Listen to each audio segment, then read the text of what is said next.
گھر والے پوچھتے تھے کہ تمہیں کیا ہو گیا، تو یہ بات کہتے ہیں کہ جو بات مجھے ہوئی ہے اگر تجھے ہو جائے گی تو جاگنے والے ایک کے بجائے دو ہو جائیں گے، کہ جاگنے والے ایک کے بجائے دو ہو جائیں گے۔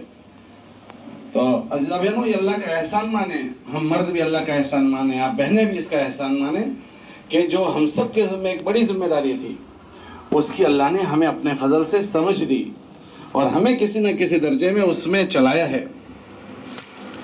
ہمارا ہر مہینے 2 مہینے پر اس طرح کا 2-3 4 مہینے پر یہ جو جوڑ ہوتا ہے، یہ جوڑ ہوتا ہے وہ کوئی کچھ نصیحت اور کچھ واعظ کرنے کے لیے نہیں ہوتا، بلکہ ہم سب سے متعلق یہ جو بڑی بڑی ذمہ داریاں ہیں اور اللہ کے جو ہم پر انعامات ہوئے ہیں اس سے متعلق ہم جو فکر میں ہیں اس میں ہم سے کمزوری ہو جاتی ہے، ہم اس میں آگے پیچھے ہو جاتے ہیں، تو وہ ان فکروں میں ہماری تازگی آ جائے اور اس میں ہم اس کو حسن اسلوب سے اور حسن ترتیب سے حسن نیت کے ساتھ ہم کرنے والے بنے، اس کی یاد دہانی کے لیے ہمارا جمع ہونا ہوتا ہے۔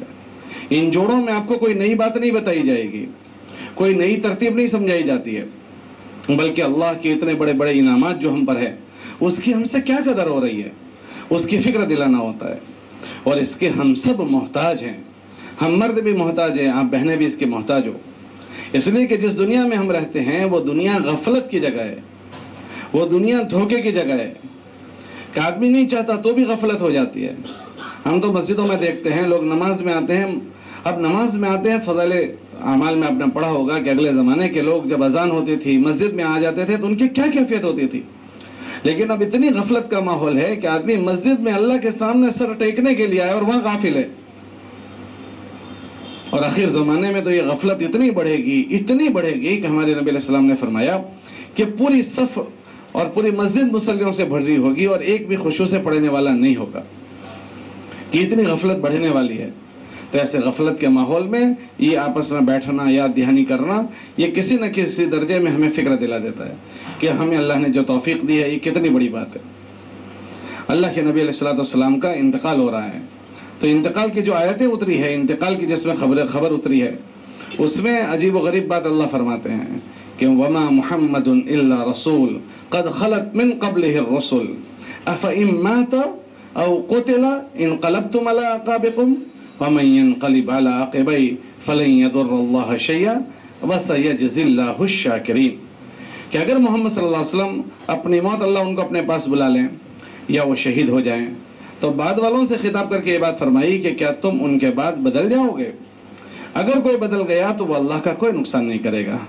پھر آخر میں ایک جملہ یہ فرمایا وَسَيَجْزِي اللَّهُ الشَّاكِرِينَ۔ علماء اس پر فرماتے ہیں کہ بھئی اس آیت کو یہاں کیا لینا دینا؟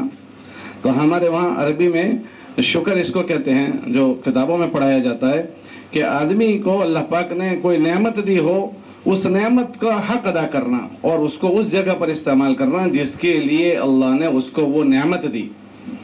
ایک آدمی کو اللہ نے ٹوپی دی، اس کو سر پر رکھنا، یہ اس ٹوپی کا شکریہ ہے۔ کوئی آدمی اس ٹوپی سے جوتے صاف کرے کہ یہ ناقدری ہے۔ وَضْعُ الشَّيْءِ فِي مَحَلِّهِ فَهُوَ عَدْلٌ وَشُكْرٌ، کہ کسی چیز کو اس کی جگہ پر فٹ کرنا یہ انصاف کی بات ہے۔ اور اللہ فرماتے ہیں کہ یہ جب شکر ہے تو صحابہ سے پوچھ رہے ہیں، اللہ پاک خطاب صحابہ سے ہیں اور قیامت تک کی انسانیت کو خطاب کر کے یہ بات فرمائی کہ نبی علیہ السلام دنیا سے جانے والے ہیں تو کیا تم بدل جاؤ گے؟ پھر آگے یوں پوچھا کہ جو نہیں بدلا اور جس نے اپنے آپ کو نبی والی ترتیب پر باقی رکھا تو اللہ پاک ان کو شکر والوں میں بنائیں گے اور اللہ ان کا بدلہ دے گا۔ تو گویا ایسا ہونے والا ہے کہ لوگ بدل جائیں گے۔ چنانچہ ایسا ہوا کہ ہمارے نبی علیہ السلام کے انتقال کے بعد ایک بہت بڑا مجموعہ وہ تھا جو مرتد تک ہو گیا۔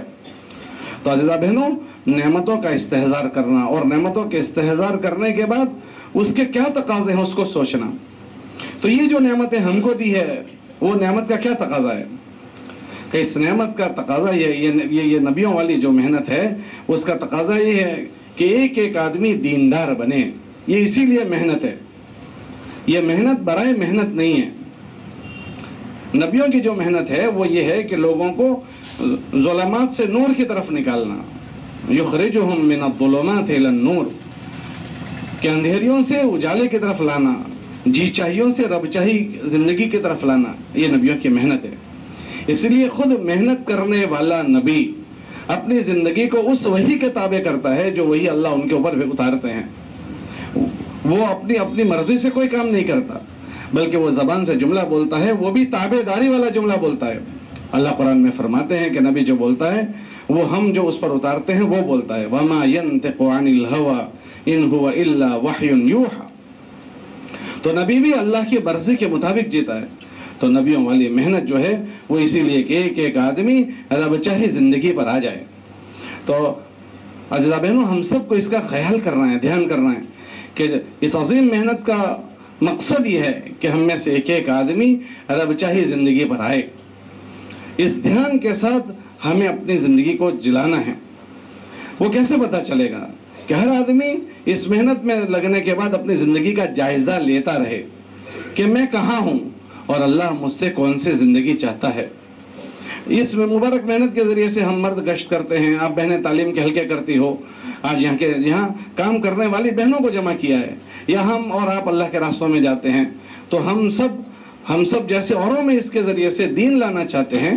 تو اس محنت کا سب سے پہلا تقاضا یہ ہے کہ ہم محنت کرنے والوں کی زندگیوں میں اس کے ذریعے سے دین آئے، اور دین اپنی حقیقت کے ساتھ آئے. حقیقت کے ساتھ کہ اس عمل کو کیسا کیا جائے گا، اس کو جاننا، اس کو سیکھنا اور اس کے مطابق کرنے کی کوشش کرنا. اللہ کے نبی علیہ السلام کے زمانے میں ایک آدمی مسجد میں آیا، وہ نماز پڑھ رہا تھا. وہ نماز سے فارغ ہوا تو اللہ کے نبی علیہ السلام نے اس کو بلایا اور فرمایا صلی فإنک لم تصلی. پھر اس آدمی نے نماز پڑھی. پھر نماز کے بعد جب وہ فارغ ہوا تو فرمایا کہ صلی فإنک لم تصلی. پھر تیسری مرتبہ نماز پڑھی تو تیسری مرتبہ کے بعد پھر فرمایا صلی فإنک لم تصلی. علماء فرماتے ہیں کہ بھئی اس آدمی سے کیا چوک ہو رہی تھی؟ کہ یا تو اس کے قومے میں یا اس کے جلسے میں قومہ اور جلسہ کا عمل ایسے نہیں ہو رہا تھا جیسے ہونا چاہیے. تو اللہ کے نبی علیہ السلام اس کو فرما رہے ہیں کہ تم دوبارہ نماز پڑھ. کہ آدمی کو اپنی نگرانی کرنی پڑتی ہے کہ بھئی میرا یہ عمل کیسے ہو رہا ہے. یہ جو فضائل اعمال اور فضائل صدقات کی جو کتابیں ہیں، وہ کتابیں عام طور سے ہم مردوں کو بھی اور آپ بہنوں کو بھی تعلیم کے حلقے میں پڑھنے کو کہی گئی ہے. ہم نے کبھی خیال کیا کہ یہ کتابیں کیا چیزیں ہم سے کیوں پڑھنے کو کہا گیا؟ ہمارے بزرگ فرماتے تھے کہ یہ حضرت شیخ زکریا رحمۃ اللہ علیہ سے مولانا الیاس صاحب نے لکھوائی ہے. کہ اس میں کیا چیزیں ہیں؟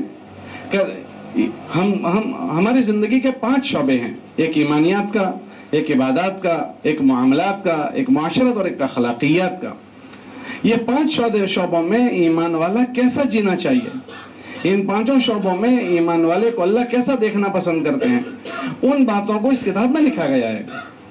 اور اس کتاب کو ہمارے لیے نصاب بنایا ہے. اس کتاب کا پہلے پرانا جو نام تھا نا، وہ تھا تبلیغی نصاب، کہ تبلیغ کا کام کرنے والوں کا یہ نصاب. کہ اس میں حضرات صحابہ رضی اللہ عنہم اجمعین کی زندگی کو تفصیل سے ذکر کیا. اسلام کے 5 ارکان، ایمان، نماز، روزہ، زکوٰۃ اور حج، کہ یہ 5 ارکان یہ ایمان والے میں اللہ کیسا دیکھنا پسند کرتے ہیں. ایک تو اس عمل کا ہونا، اور ایک اس عمل کا اس کیفیت کے ساتھ ہونا جس کیفیت کے ساتھ اللہ دیکھنا پسند کرتے ہیں. ان 5 کے 5 ارکان کو، کیونکہ اگر وہ 5 ارکان اگر ایسے ادا نہ کیے گئے جیسے اللہ دیکھنا پسند کرتے ہیں، تو عمل کی ادائیگی کے بعد بھی وہ عمل بجائے اللہ کے قریب کرنے کے اللہ سے دوری کا ذریعہ بنتا ہے. عبداللہ ابن مسعود رضی اللہ تعالیٰ عنہ کا اثر ہے، وہ فرماتے ہیں کہ اگر ان ارکان کو ایسے ادا نہیں کیا گیا جیسے اس کو ادا کرنا ہے، تو یہ بجائے اللہ کے قریب کرنے کے آدمی کو اللہ سے دور کر دیتا ہے. تو اس میں یہ پڑھا گیا کہ یہ عمل کیسے ادا کیے جائیں گے. تو ہمیں سننے کو یہ کتابیں کہی گئی ہیں، ہمیں پڑھنے کو کہی گئی ہے کتابیں. کیوں؟ تاکہ اس میں لگنے کے بعد ان کتابوں کو روز پڑھ کر ہماری زندگی روزانہ اس کے مشابہ ہم بناتے چلے جائیں. کیونکہ اس میں وہ زندگی ہے جس سے اللہ راضی ہوئے ہیں، وہ صحابہ رضی اللہ عنہم اجمعین کی زندگی ہے. تو ہم سے تقاضا یہ ہے کہ ہم جس طرح اس مبارک محنت کے ذریعے سے اوروں میں دینداری لانا چاہتے ہیں، تو ہماری زندگیوں میں دین آئے. یہ سب سے پہلا تقاضا. اس لیے کہ بنیادی بات یہ ہے کہ آدمی میں اللہ پاک اس دنیا میں جتنے بھی لوگ محنت کر رہے ہیں، ان سارے محنت کرنے والوں سے اپنے دین کا تو سوال کریں گے، دوسروں کے دین کا کوئی سوال ان سے نہیں کیا جائے گا. نبیوں سے بھی نہیں کیا جائے گا. کہ نبی سے یہ نہیں پوچھا جائے گا کہ بھائی تم نے جس آدمی پر محنت کی وہ دیندار بنا تھا یا نہیں بنا تھا. ان میں سے نبیوں میں سے کسی سے نہیں پوچھا جائے گا. جب نبیوں سے نہیں پوچھا جائے گا تو ہمارا اور آپ کا مسئلہ. ہاں یہ بات ضرور پوچھی جائے گی کہ تم لوگوں نے جو محنت کر سکتے تھے وہ اتنی محنت کی یا نہیں کی, وہ پوچھا جائے گا. تو اس محنت کا سب سے پہلا تقاضا وہ ہم سے ہے کہ ہماری زندگیاں ایسی بن رہی ہے نہیں بن رہی. آپ دیکھیں کہ تمام نبیوں کی زندگی آپ کو ایسے ملے گی کہ جو چیزیں اللہ نے ان پر اتاری وہ اس کا اپنے آپ کو پابند بناتے تھے. تو ہم سے بھی پہلا تقاضا یہ ہے اس مبارک محنت کا, اس دین کا, کہ اس کے ذریعے سے ہماری زندگیاں دینی زندگیاں بنیں. اور وہ دینی زندگیاں ایمانیات میں, پھر اس کے بعد عبادات میں, پھر اس کے بعد معاملات میں, لیور دیور کے معاملے میں. ہاں مولانا علیہ صاحب یہ بات فرماتے تھے کہ اگر یہ ہمارا کام چل پڑا تو سب سے پہلی چیز جو زندہ ہوگی وہ ایمانیات کی اور عبادات کی, کہ لوگ ایمان اپنے بنانے پر پڑیں گے اور عبادات اچھی کرنے پر پڑیں گے. پھر فرمایا ان کا ملفوظات میں ہے کہ اس کے ذریعے سے تو لوگ اپنا دین بنائیں گے اور معاملات اور معاشرت کی خرابی سے اپنے دین کو برباد کر دیں گے. ہاں کہ معاملات کہ لوگوں کے ساتھ تعلق, لوگوں کے ساتھ لیوڑ دیوڑ, مردوں ہر گھر کے مرد کے لوگوں کے ساتھ لیوڑ دیوڑ ہوتے ہیں, بلکہ بعض مرتبہ مستورات کا بھی لیوڑ دیوڑ ہوتا ہے. تو ان سارے امور میں ہم اللہ کا امر جس طرح ہے اس طرح کرنے والے بنیں. ورنہ کتابوں میں آتا ہے کہ اگر کسی کے پیٹ میں غلط غذا چلی گئی تو اللہ کے نگاہوں سے وہ آدمی اتنا گر جاتا ہے اگر وہ کعبۃ اللہ میں چلا جائے اور بیت اللہ کا پردہ پکڑ کر دعا مانگے تو اس کی دعائیں قبول نہیں ہوتی. یہ بڑی سخت بات ہے. اور اس کی عبادت اس کے سر سے ایک بالش تو اوپر نہیں جاتی ہے. اور جس کا پیٹ حرام مال سے پلا ہو اس کے لیے جہنم کی آگ بنائی گئی ہے. کہ ہمارے معاملات کی صفائی ہو جائیں, ہمارے معاملات اس میں ہم اپنے مردوں کو اس معاملے میں متوجہ کریں. اس دین کی محنت میں لگنے کے بعد اگر ہمارا کسی کے ساتھ لینا دینا ہو رہا ہے تو اس میں ہمارے معاملات کی صفائی, کہ ہمارے پیٹ میں غلط نہ جائے. آپ دیکھیں ہماری مسورات اس طرح سے اس امور کی طرف توجہ بھی نہیں دے پاتی. ہم سب بچے جب چھوٹے ہوتے تھے تو سبزی کی دکان پر جاتے تھے, لاری پر کھڑے ہوں تو جو عورت کچھ لینے آئی ہے, ٹماٹر لے لیے اور مرچی لے لی, تو اپنی طرف سے ایک آدھ اپنے سامان میں ڈال دیتی ہے. اس کو تو وہ کچھ چیز سمجھتے بھی نہیں. رکشے والے کے ساتھ طے کیا تھا 10 روپے, اور وہ اترنے کے بعد بھائی 10 روپے بہت زیادہ ہے, 1-2 روپے کے معاملے میں اس کے ساتھ قضیہ ہو جاتا تھا. تو آپ دیکھیں کہ عام طور سے معاشرت میں یہ چیز پھیلی ہوئی ہے کہ اس مبارک محنت کا تقاضا یہ ہے کہ ہماری زندگی کے سارے شعبے, ورنہ اس کو ہم معمولی چیز نہ سمجھیں, یہ چھوٹی چھوٹی چیز آدمی کے اوپر انگارے بنے گی. اللہ کے نبی علیہ السلام کے زمانے میں ایک آدمی کا انتقال ہوا, لوگوں نے اس کو شہادت کی مبارکبادی دی. اللہ کے نبی علیہ السلام نے فرمایا اس کو تو آگ لگ رہی ہے. پوچھا گیا کیوں آگ لگ رہی ہے, تو پتا چلا کہ مال غنیمت کے اجتماعی مال میں سے بغیر اجازت کے کوئی چیز انہوں نے استعمال کر لی تھی, کہ اس میں سب کا حصہ تھا اور انہوں نے اس کو استعمال کر لیا. تو یہ معاملات ہے کہ اس کی صفائی ہماری ہو. پھر اس کے بعد ہماری معاشرت ہے, ہمارا رہن سہن ہے, ہمارا رہن. اس مبارک محنت میں لگنے کے بعد ان چیزوں میں ہماری سب سے بڑی توجہ جائے کہ ہمارا رہن سہن, اس کو معاشرت کہتے ہیں. امی کا کیا حق ہے, ابا کا کیا حق ہے, بھائی بہنوں کا ہم پر کیا حق ہے, بھائی بہنوں کے کیا. جب عام طور سے جب نکاح ہوتا ہے تو نکاح میں مسجد میں مولوی صاحب ایک آیت پڑھتے ہیں. اس آیت میں پہلی جو آیت پڑھتے ہیں اتقوا اللہ الذی تساءلون بہ, پھر وہاں آگے فرماتے ہیں والارحام, کہ آدمی کے نکاح کے بعد, نکاح سے پہلے ایک رشتہ داری ہوتی ہے اور ایک رشتہ داری نکاح کے بعد ہوتی ہے. اللہ قرآن میں فرماتے ہیں کہ رشتہ داریوں کے متعلق مستقل سوال ہوگا, اور فرمایا ان رشتہ داریوں کے متعلق تم اللہ سے ڈرنا. اتقوا اللہ الذی تساءلون بہ, کہ ان رشتہ داریوں کے متعلق تم سے مستقل سوال ہوگا. اور کتابوں میں آتا ہے کل قیامت کے دن رشتہ داری اور اس میں بھی صلہ رحمی اللہ کے عرش کے نیچے ہوگی. وہ اللہ سے یہ بات کہے گی کہ اللہ جس نے مجھے جوڑا تو اس کو اپنی رحمت سے جوڑ, اور جس نے مجھے توڑ دیا تو اس کو اپنی رحمت سے توڑ دے. بہت سخت بات ہے. اس دن اللہ کی رحمت کے علاوہ کوئی چیز نہیں ہوگی, اللہ کے رحم ہی کام کرے گا. اس میں اگر ہم اللہ کی رحمت سے کٹ گئے تو اس مبارک محنت میں لگنے کے بعد ہماری ان چیزوں کی نگرانی ہو, ان چیزوں کی نگرانی. ہم چاہے کہیں بھی پہنچ جائیں لیکن ہم سب کے ساتھ جتنے رشتے ہیں ان سارے رشتوں کے ہمارے اوپر حقوق ہیں. اگر میں کسی بیوی کا شوہر ہوں تو میرے پر بیوی کا حق ہے. اگر کوئی خاتون اپنے شوہر کی بیوی ہے تو اس کے اوپر اپنے شوہر کا حق ہے. اللہ کے نبی علیہ السلام کے پاس ایک لڑکی آئی، اس نے پوچھا کہ اللہ کے نبی علیہ السلام میرا نکاح ہونے والا ہے، مجھے میرے نکاح کا دین بتائیے۔ تو اللہ کے نبی علیہ السلام نے فرمایا کہ تیرے شوہر کا تیرے اوپر یہ حق بنتا ہے کہ اگر اس کے جسم میں پھوڑے اور پھنسیاں ہو جائیں اور اس میں سے پانی بہنے لگے اور تو اس کو اپنی زبان سے چاٹ کر صاف کرے تو بھی تو نے اپنے شوہر کا حق ادا نہیں کیا۔ یہ حق سمجھایا ہے۔ اب ہر آدمی اس کا احتساب کرے، میں اپنا احتساب کروں، آپ اپنا احتساب کریں۔ مردوں کو اپنی بیویوں کے ساتھ رہنے کا دین سمجھایا اور بیویوں کو اپنے مردوں کے ساتھ رہنے کا دین سمجھایا، اور والدین حیات ہیں ان کا دین سمجھایا، بھائی بہن کا دین سمجھایا، پڑوسی کا دین سمجھایا، یہاں تک کہ ہماری شریعت میں تو تھوڑی دیر کے لیے کوئی کسی کے پاس بیٹھا ہے تو تھوڑی دیر بیٹھنے والے کا دین سمجھائے، وَالصَّاحِبُ بِالْجَنْبِ، کہ اگر تو تھوڑی دیر تمہارے پاس آ کر بیٹھا ہے اس کا دین سمجھایا ہے۔ اکثر عام طور سے یہ ہوتا ہے کہ ان چیزوں کو نہیں سیکھا جاتا، ان چیزوں کو نہیں دیکھا جاتا۔ عزیزہ بہنوں، ایک تو حقوق ہے، پھر ان کے ساتھ ہمارا رویہ، ان کے ساتھ رہنا، امی کے ساتھ کا ہمارا رویہ، بھائی بہنوں کے ساتھ کا ہمارا رویہ۔ قرآن نے رویوں کو سمجھایا ہے۔ اللہ نے قرآن میں اب فرمایا اپنے ماں باپ کے ساتھ تم اف نہیں کرو گے، اف، اور فرمایا کہ اگر کوئی کسی کے ماں باپ اس کے سخت رویے کی وجہ سے اگر اس کو کوئی بات نہیں کہہ سکتے تو یہ نافرمان آدمی ہے، کہ اس کے سخت رویے کی وجہ سے ماں باپ کچھ نہیں کہہ سکتے۔ تو ہمیں کس رویوں سے اپنے والدین کے ساتھ پیش آنا، اپنے بڑوں کے ساتھ، اپنے چھوٹوں کے ساتھ۔ کتابوں میں آتا ہے بعض لوگوں کے ایک ایک جملہ ایسا ہوگا کہ وہ جنتی لوگ تھے لیکن ایک جملے نے اس کو جہنم میں پہنچا دیا۔ ایک جملہ ایسا ہوگا کہ جس جملے نے اس کو جہنم میں پہنچا دیا، اور بعض لوگ جہنم میں جانے والے ہوں گے لیکن ان کا ایک ایک جملہ ان کو جنت میں لے جائے گا۔ عام طور سے ہم اپنی معاشرت میں دیکھیں، اس چھوٹے چھوٹے جملے کو کوئی آدمی کوئی چیز نہیں سمجھتا اور عام طور سے بول لیا جاتا ہے۔ بعض جملے وہ ہیں جس سے بنی ہوئی فضا بگڑ جاتی ہے، اور بعض جملے وہ ہوتے ہیں جس سے بگڑی ہوئی فضا بن جاتی ہے۔ تو عزیزہ بہنوں، یہ ہماری معاشرت ہے۔ اس مبارک دین کی محنت میں لگنے کے بعد سب سے پہلا تقاضا یہ ہے کہ یہ ہماری چیزیں اس کا دھیان ہو اور ان چیزوں کو ٹھیک کرنے کی ہماری فکر ہو۔ اللہ کا احسان کرم فضل ہے کہ کسی نہ کسی درجے میں محنت میں لگنے کے بعد ان سب چیزوں میں تصحیح اور صحیح رخ قائم ہوا ہے۔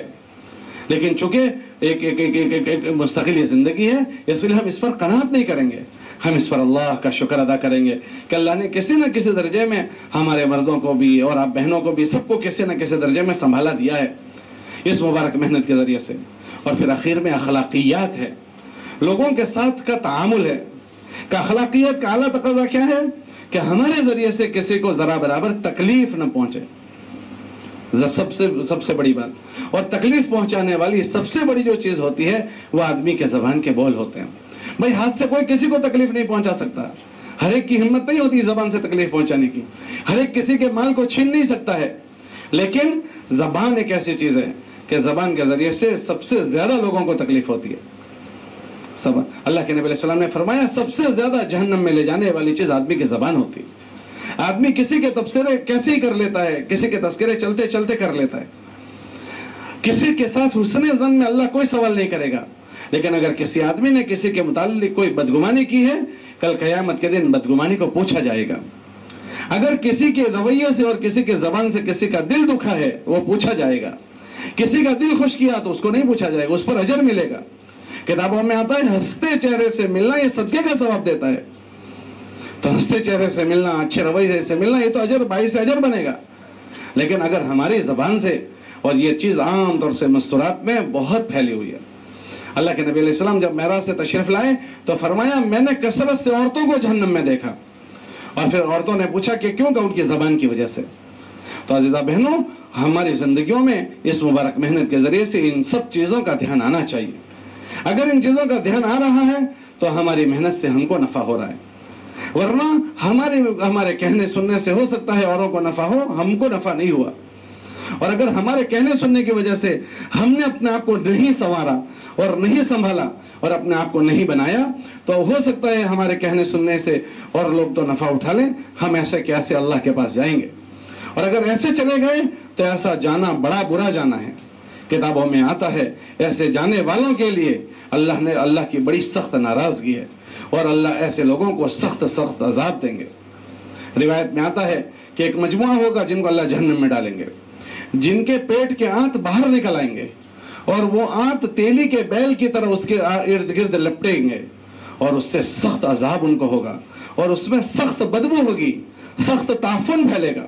جہنمی لوگ کہیں گے کہ ہم کو ایسے ہی بہت زیادہ سخت عذاب ہو رہا تھا اور تم نے ہمارے عذاب کو اور بڑھا دیا، ہمارے عذاب کو اور بڑھا دیا، آپ کون لوگ ہو، آپ نے کیا جرم کیا؟ پھر تھوڑی دیر کے بعد جہنمی خود ان کو پہچان لیں گے اور ان کو پہچان کر کہیں گے کیا تم وہ لوگ نہیں ہو جو لوگوں کو دین کی باتیں سناتے تھے؟ کیا تم وہ لوگ نہیں ہو؟ تو وہ کہیں گے ہم وہی لوگ ہیں۔ تو پھر تمہیں کیا ہو گیا، تم یہاں کیسے آ گئے؟ وہ لوگ کہیں گے کہ ہم خود دین کی بات لوگوں کو بتاتے تھے لیکن اس دین کی بات پر ہم عمل نہیں کرتے تھے۔ اللہ ان سے ناراض ہوا ہے۔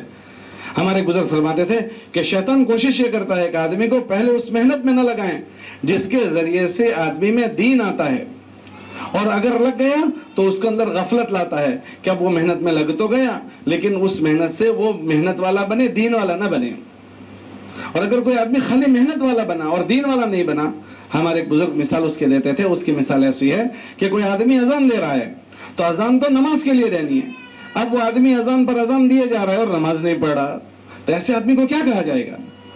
ایک آدمی وضو کر رہا ہے، وضو تو عبادت کے لیے ہے، وضو تو نماز کے لیے، اب وہ آدمی وضو پر وضو کیے جا رہا ہے، نہ عبادت کر رہا ہے نہ نماز پڑھ رہا ہے، تو اس کو کیا کہیں گے؟ ایسے نبی کی جو محنت ہے وہ اللہ کی اطاعت والی زندگی زندہ کرنے کے لیے، اب یہ آدمی محنت بھی کر رہا ہے اور اس کے اندر اطاعت بھی نہیں آ رہی، اور اللہ پاک اس زندگی سے ہی خوش ہوں گے جس کی زندگی اطاعت پر جائے۔ اللہ نے ہم سے وہ زندگیاں مانگی ہے۔ اللہ قرآن میں فرماتے ہیں کہ ہم تم سے صحابہ سے میل کھائی ہوئی زندگیاں کا مطالبہ کر رہے ہیں۔ والذین اتبعوہم بإحسان رضی اللہ عنہم ورضوا عنہ، کہ جس کی زندگیاں صحابہ کی زندگیوں سے میل کھائے گی، کس چیز میں؟ ایمانیات میں، عبادات میں، معاملات، معاشرت اور اخلاقیات میں، زندگی کے سارے شعبوں میں جن کی زندگیاں ان کی زندگیوں سے میل کھائے گی، اللہ فرماتے ہیں ہم ان سے راضی ہوں گے۔ اس لیے ان کی زندگی ہمیں سنائی جاتی ہے، ان کی زندگیوں کے پڑھنے کا ہمیں مکلف کیا کہ ان کی زندگیوں کو پڑھو۔ اس لیے ہمارے ایک بزرگ فرماتے تھے کہ تم یہ فضائل کی کتاب کو کیسے پڑھو گے؟ تو وہ بزرگ کہنے لگے کہ ہمیں ہمارے بزرگوں نے یوں سمجھایا، یہ فضائل کی کتاب جیسے اجتماعی تعلیم کے حلقوں میں دھیان سے پڑھنے کی ہے، ایسے یہ کتابیں انفرادی بھی مطالعہ کرنے کی ہے۔ جب آدمی کوئی بات انفرادی مطالعہ کرتا ہے نا تو وہ بالضبط اس کا اہتمام کرتا ہے کہ اس میں کیا پڑھا جا رہا ہے، دھیان توجہ سے پڑھتا ہے، تو اس کے اندر یہ چیز کی عظمت پیدا ہو جاتی ہے۔ تو ہمارے بزرگ ترغیب دے رہے تھے کہ اس کتاب میں جو زندگی لکھی گئی ہے وہ ہے جو اللہ کو پسند ہے، تو اس کو اجتماعی میں جیسے پڑھیں گے ایسے انفرادی میں بھی اس کو پڑھیں گے، اور اس انفرادی میں پڑھنے کے ساتھ ساتھ جب کسی سے ہم بات کریں گے انہی باتوں کی باتیں کریں گے، اور اس ذہن سے کہ اللہ پاک مجھے یہ چیز دے دے، یہ چیز اللہ مجھے نصیب فرما دے۔ تو عزیزہ بہنوں، یہاں یہ جوڑوں میں اسی کی فکر دلانے کے لیے کہ اللہ نے ہمیں توفیق دی ہے کہ بہت بڑی بات کی طرف اللہ نے ہم کو متوجہ کر دیا، دین کی طرف اور دین کی محنت کی طرف، تو اس کا تقاضا یہ ہے، اس کی قدردانی یہ ہے کہ ہم اپنی زندگیوں کو اس کے ذریعے سے دین والی بنائیں، اور دین والی میں کسی عورت کا برقع پہن لینا یا خالی نمازی بن جانا کہ یہ بھی ہمارے دین کا بڑا حصہ ہے کہ آدمی اور عورت برقعے میں آ جائے، وہ نمازوں کا اہتمام کریں، لیکن وہ اتنا کافی نہیں ہے، ان ساری چیزوں کو دیکھنا ہوگا، ورنہ کتابوں میں ایسا لکھا ہے ایک آدمی آئے گا اتنی نیکیاں لے کر آئے گا کہ احد پہاڑ پر رکھی جائے احد پہاڑ دب جائے گا، لیکن اس نے ان چیزوں کا خیال نہیں کیا ہوگا، معاملات کا، معاشرت کا خیال نہیں کیا ہوگا، عبادت اتنی کی ہوگی کہ احد پہاڑ دب جائے، لیکن جب قیامت کے دن آئے گا تو ان چیزوں کا خیال نہیں کیا ہوگا، تو آدمی لوگ آئیں گے اور کہیں گے ضربنی ھذا شتمنی ھذا، اس نے مجھے گالی دی تھی، اس نے مجھ سے غلط رخ سے پیش آیا تھا، تو وہ اس نے مجھے دل دکھایا تھا، اور ان کے بدلے میں اس کی نیکیاں دی جائے گی، تو اس نیکیاں ختم ہو جائے گی اور ان حقوق والوں کے حقوق باقی رہ جائیں گے، تو ان کے گناہ اس پر ڈالے جائیں گے۔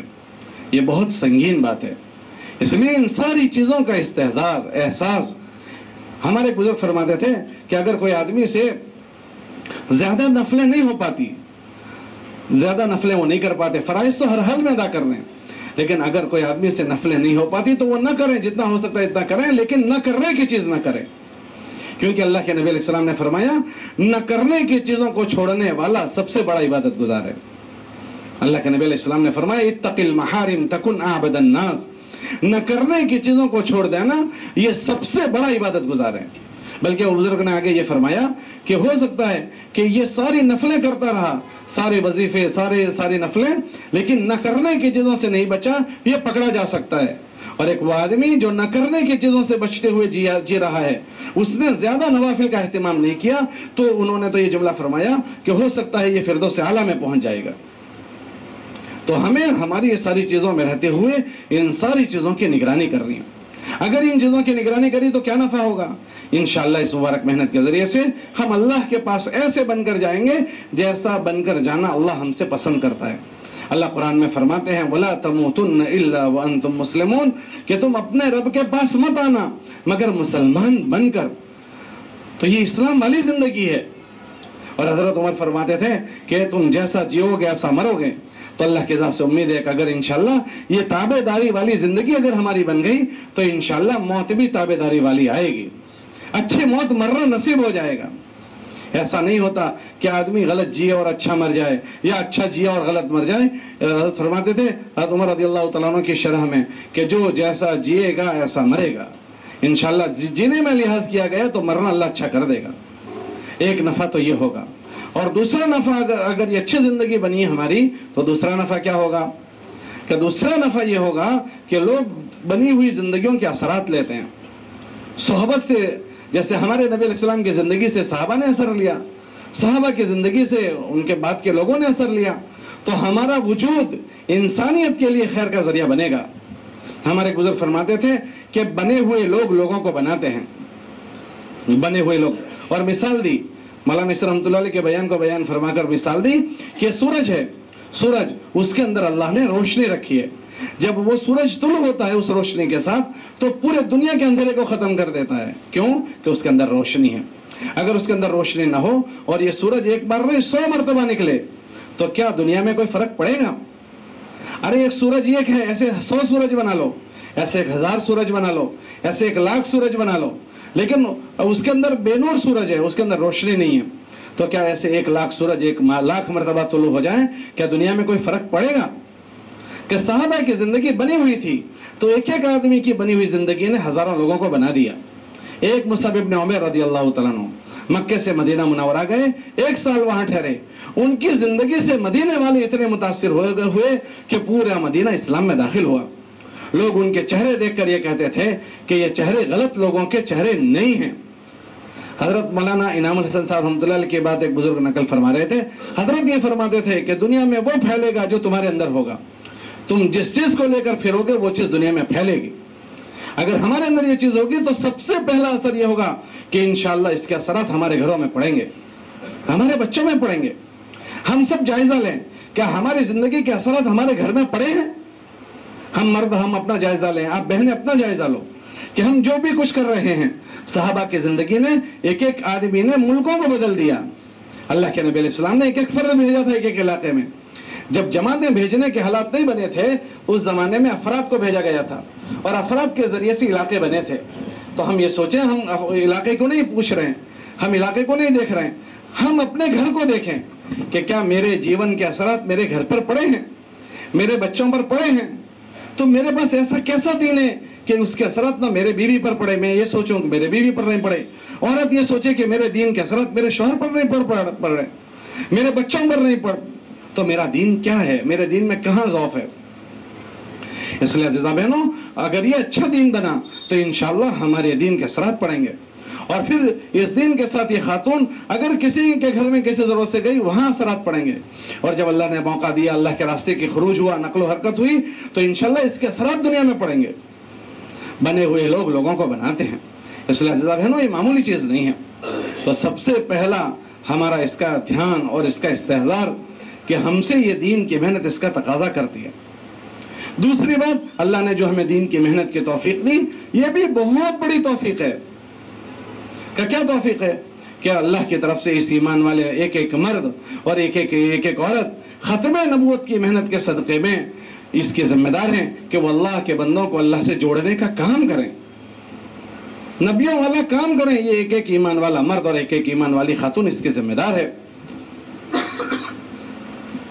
لیکن ایک بہت بڑا مجمع وہ ہے جس کو اس ذمہ داری کا احساس نہیں ہے. ایک مجموعہ وہ ہے جس کو احساس تو ہے لیکن کر نہیں رہا ہے. تو ایسا نہیں ہے کہ بات پوری ہو گئی. میں نے شروع میں ہی ذکر کیا کہ اللہ کے نبی علیہ السلام نے امیر معاویہ رضی اللہ تعالیٰ عنہ سے ایک مرتبہ فرمایا کہ معاویہ مجھے کیا ہو گیا ہے کہ میں لوگوں کے پیچھے پھر رہا ہوں اور لوگ بھاگ رہے ہیں. پھر خود ہی فرمایا کہ معاویہ بات یہ ہے کہ مجھے اللہ کے وہاں جواب دینا ہے, کہ جواب دہی کی ذمہ داری اس احساس سے نبی بھی چلتا تھا, اور ایک ایک امتی سے اس کے ذمہ جو کیا گیا اس کی پوچھ ہوگی. تو اگر یہ محنت میں اللہ نے ہم کو توفیق دی اور ہم لگے ہیں تو کسی نہ کسی درجے میں ہم ان ذمہ داریوں کے پورے کرنے والے شمار ہوں گے. اور نفع اس کا کیا ہوگا کہ اس کا اور نفع یہ ہوگا کہ جیسے اللہ پاک نبیوں کی مدد کرتے ہیں ایسے ہم کمزوروں کی اس زمانے میں مدد کی جائے گی. ہمارے بزرگ فرماتے تھے کہ بعض نبیوں کو اللہ نے خاندانوں کے لیے بھیجا, بعضوں کے لیے بعض نبیوں کو اللہ نے بعضوں کو بستیوں کے لیے بھیجا, اور ہمارے نبی کو اللہ نے پوری دنیا کے لیے بھیجا. اب یہ ایمان والے کام کرنے والے اگر وہ خاندان کی نسبت پر کام کر رہے ہیں تو ان کی ایسی مدد کی جائے گی جیسے خاندان کے نبیوں کی گئی, اور اگر وہ شہر کی نسبت پر کام کر رہے ہیں تو ان کی ایسی مدد کی جائے گی جیسے اللہ پاک نے اگلے زمانے کے ان نبیوں کی مدد کی جو کسی شہروں کے لیے بھیجے گئے تھے. اور اگر یہ کام کرنے والا اس کی نیت ختم نبوت والی نیت ہے, عالم کی نیت ہے, تو اس کی ایسی مدد کی جائے گی جیسے خاتم النبیین محمد عربی صلی اللہ علیہ وسلم کی گئی ہے. تو اللہ کی مدد کو ساتھ لینے کا یہ بڑا ذریعہ ہے. اللہ نے وعدہ کیا ہے جو اللہ کے دین کی نصرت کرے گا ہم اس کی نصرت کریں گے. اور تیسرا جو بڑا نفع ہوگا وہ کیا ہوگا, ہمارے کہنے سننے, ہمارے تعلیم کے حلقے اور مردوں کا چلنا پھرنا, آپ بہنوں کا, ان مردوں کا, سب کا اللہ کے راستوں کا خروج, اس کے ذریعے سے ہماری چند باتوں کا کہنا سننا ہو جاتا ہے.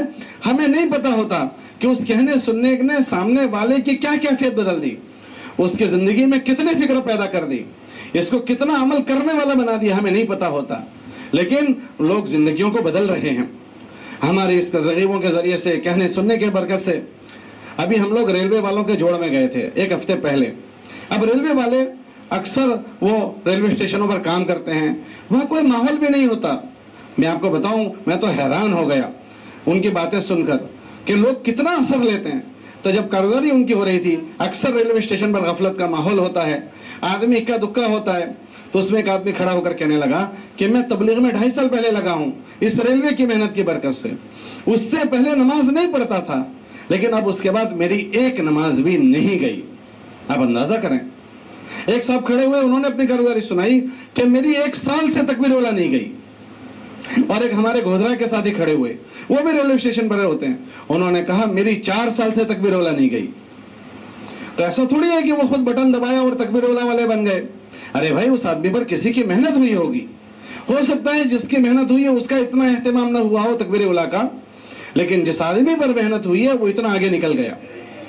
حدیث میں آتا ہے کہ بعض وہ لوگ جن پر تمہارے ہاتھ سے محنت ہو رہی ہے وہ تم محنت کرنے والوں سے آگے نکل جائیں گے. رب مبلغ اوعى من سامع, کہ جن لوگوں پر تمہاری محنت ہو رہی ہے بعض مرتبہ وہ تمہاری محنت سے بھی آگے نکل جائیں گے.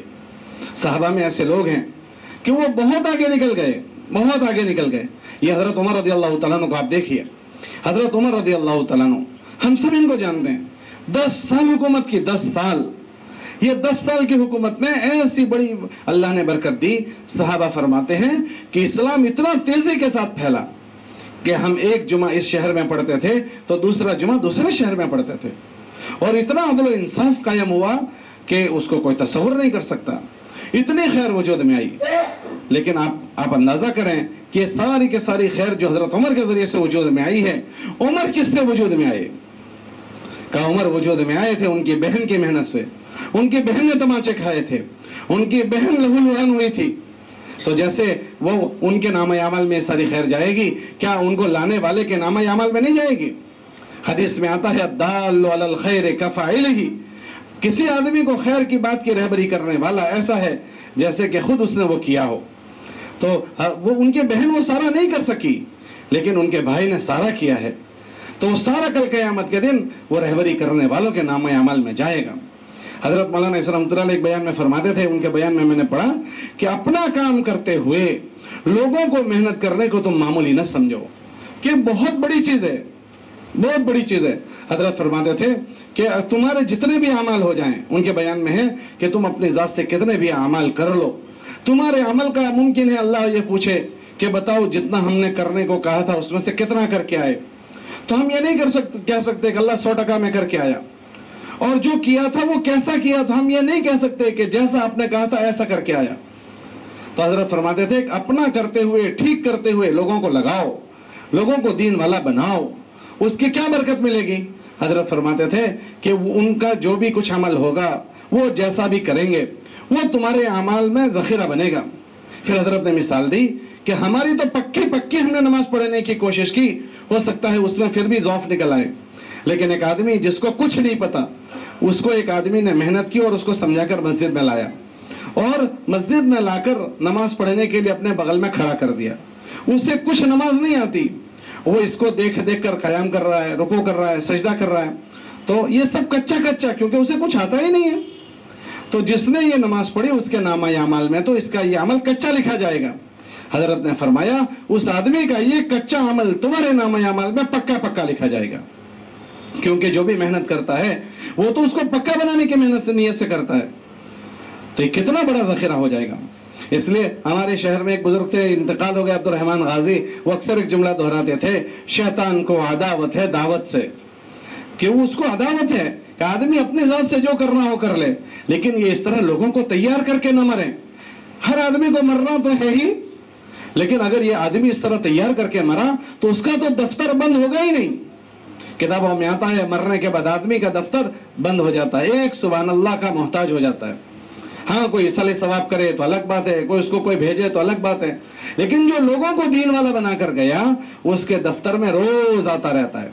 اس لیے عزیزہ بہنوں، اللہ نے ہمیں جو توفیق دی ہے اس کو ہم معمولی نہ سمجھیں، اس کو ہم ہلکے سے نہ لیں، یہ ہماری سعادت کی چیز ہے۔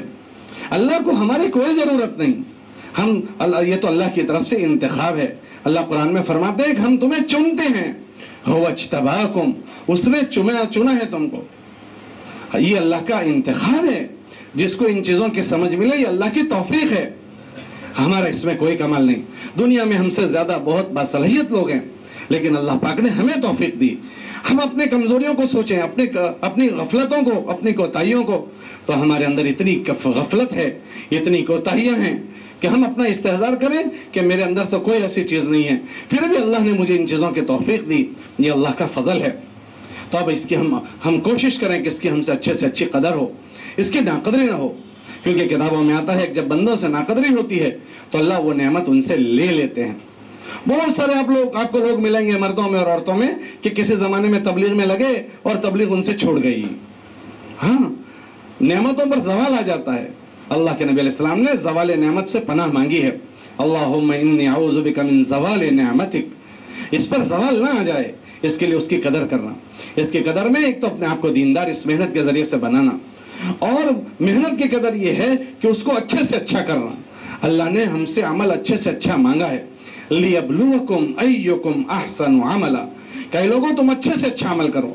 تو آپ کے جو تعلیم کا عمل ہے اس کو اچھے سے اچھا، کہ آج مجھے ختم نبوت والی محنت کے کرنے کا موقع ملا ہے، تو آپ کے دلوں میں اس تعلیم کے حلقے کی عظمت ہو، روز کرتے کرتے آپ کے دلوں میں اس کا ہلکا پن نہ آ جائے، یہ سرسری نہ معلوم ہونے لگے، بلکہ اس کا استحضار کہ آج محلے کی مستورات آئے گی، ان محلے کی مستورات کو مجھے بات کرنے کا، بات سمجھنے کا، سمجھانے کا اللہ نے موقع دے گا، تو یہ میری آخرت بنے گی۔ تو اس کو اپنی سعادت کی چیز سمجھنا، سعادت کی چیز سمجھیں گے نا تو پھر کوئی بھی عذر ہمیں اس حلقے میں جانے سے رکاوٹ نہیں بنے گا۔ اور اگر اس کو سرسری سمجھ لیا تو پھر معمولی بہانوں سے اور معمولی عذر سے ہمارا حلقہ چھوٹ جائے گا۔ آپ دیکھیں چھوٹ جاتا ہے لوگوں کا، حالانکہ ہمیں اس دن کا انتظار ہونا چاہیے کہ یہ دن کب آئے گا، کہ اس دن ہمارے سارے محلے کی مستورات آئے گی، اس میں ہم ان پر محنت کریں گے، ہم اس کو اللہ سے مانگ کر جائیں گے، تو اس دن ہماری ایک کیفیت بدلی ہوئی ہوگی۔ جیسے لوگوں کی عید کا دن ہوتا ہے، وہ خوشی کا دن ہوتا ہے، تو اس دن کیفیت بدلی ہوتی ہے، ہمارے لیے یہ دن خوشی کا دن ہو کہ ہماری تعلیم کا حلقہ ہے، محلے کی ساری مستورات آئے گی، تو پھر اس میں تعلیم والی بہن پھر اللہ سے مانگ کر جائے گی کہ اللہ پاک مجھے نہیں پڑھنا آتا، اللہ تو ہی مجھے پڑھنا سکھا دے، میری تعلیم کے اثرات تو پیدا فرما دے کہ لوگوں کے دلوں کے پلٹنے کا ذریعہ بنے۔ یہ اپنی نفی کرے گی اور اللہ سے کہے گی اللہ تو کر دے، اللہ آج کی تعلیم کو تو عالمگیر ہدایت کا ذریعہ بنا دے، استقبال والی لجاجت سے استقبال کرے گی کہ اس کا دل جیت لے، کسی طرح 6 صفات والی 6 صفات گنائے گی نہیں، پرچے میں سے پڑھے گی نہیں، وہ 6 صفات اس طرح سے اس کیفیت سے پھر وہ بیان کرے گی کہ ہمارے سننے والی خاتون کی طبیعت میں یہ بات آ جائے کہ یہ ہم سب کے ضرورت کی چیز ہے، یہ ہم سب کی ضرورت کی چیز ہے کہ ہمیں اس کو اللہ سے اس عظمت کو اپنے دلوں میں بٹھانا ہے۔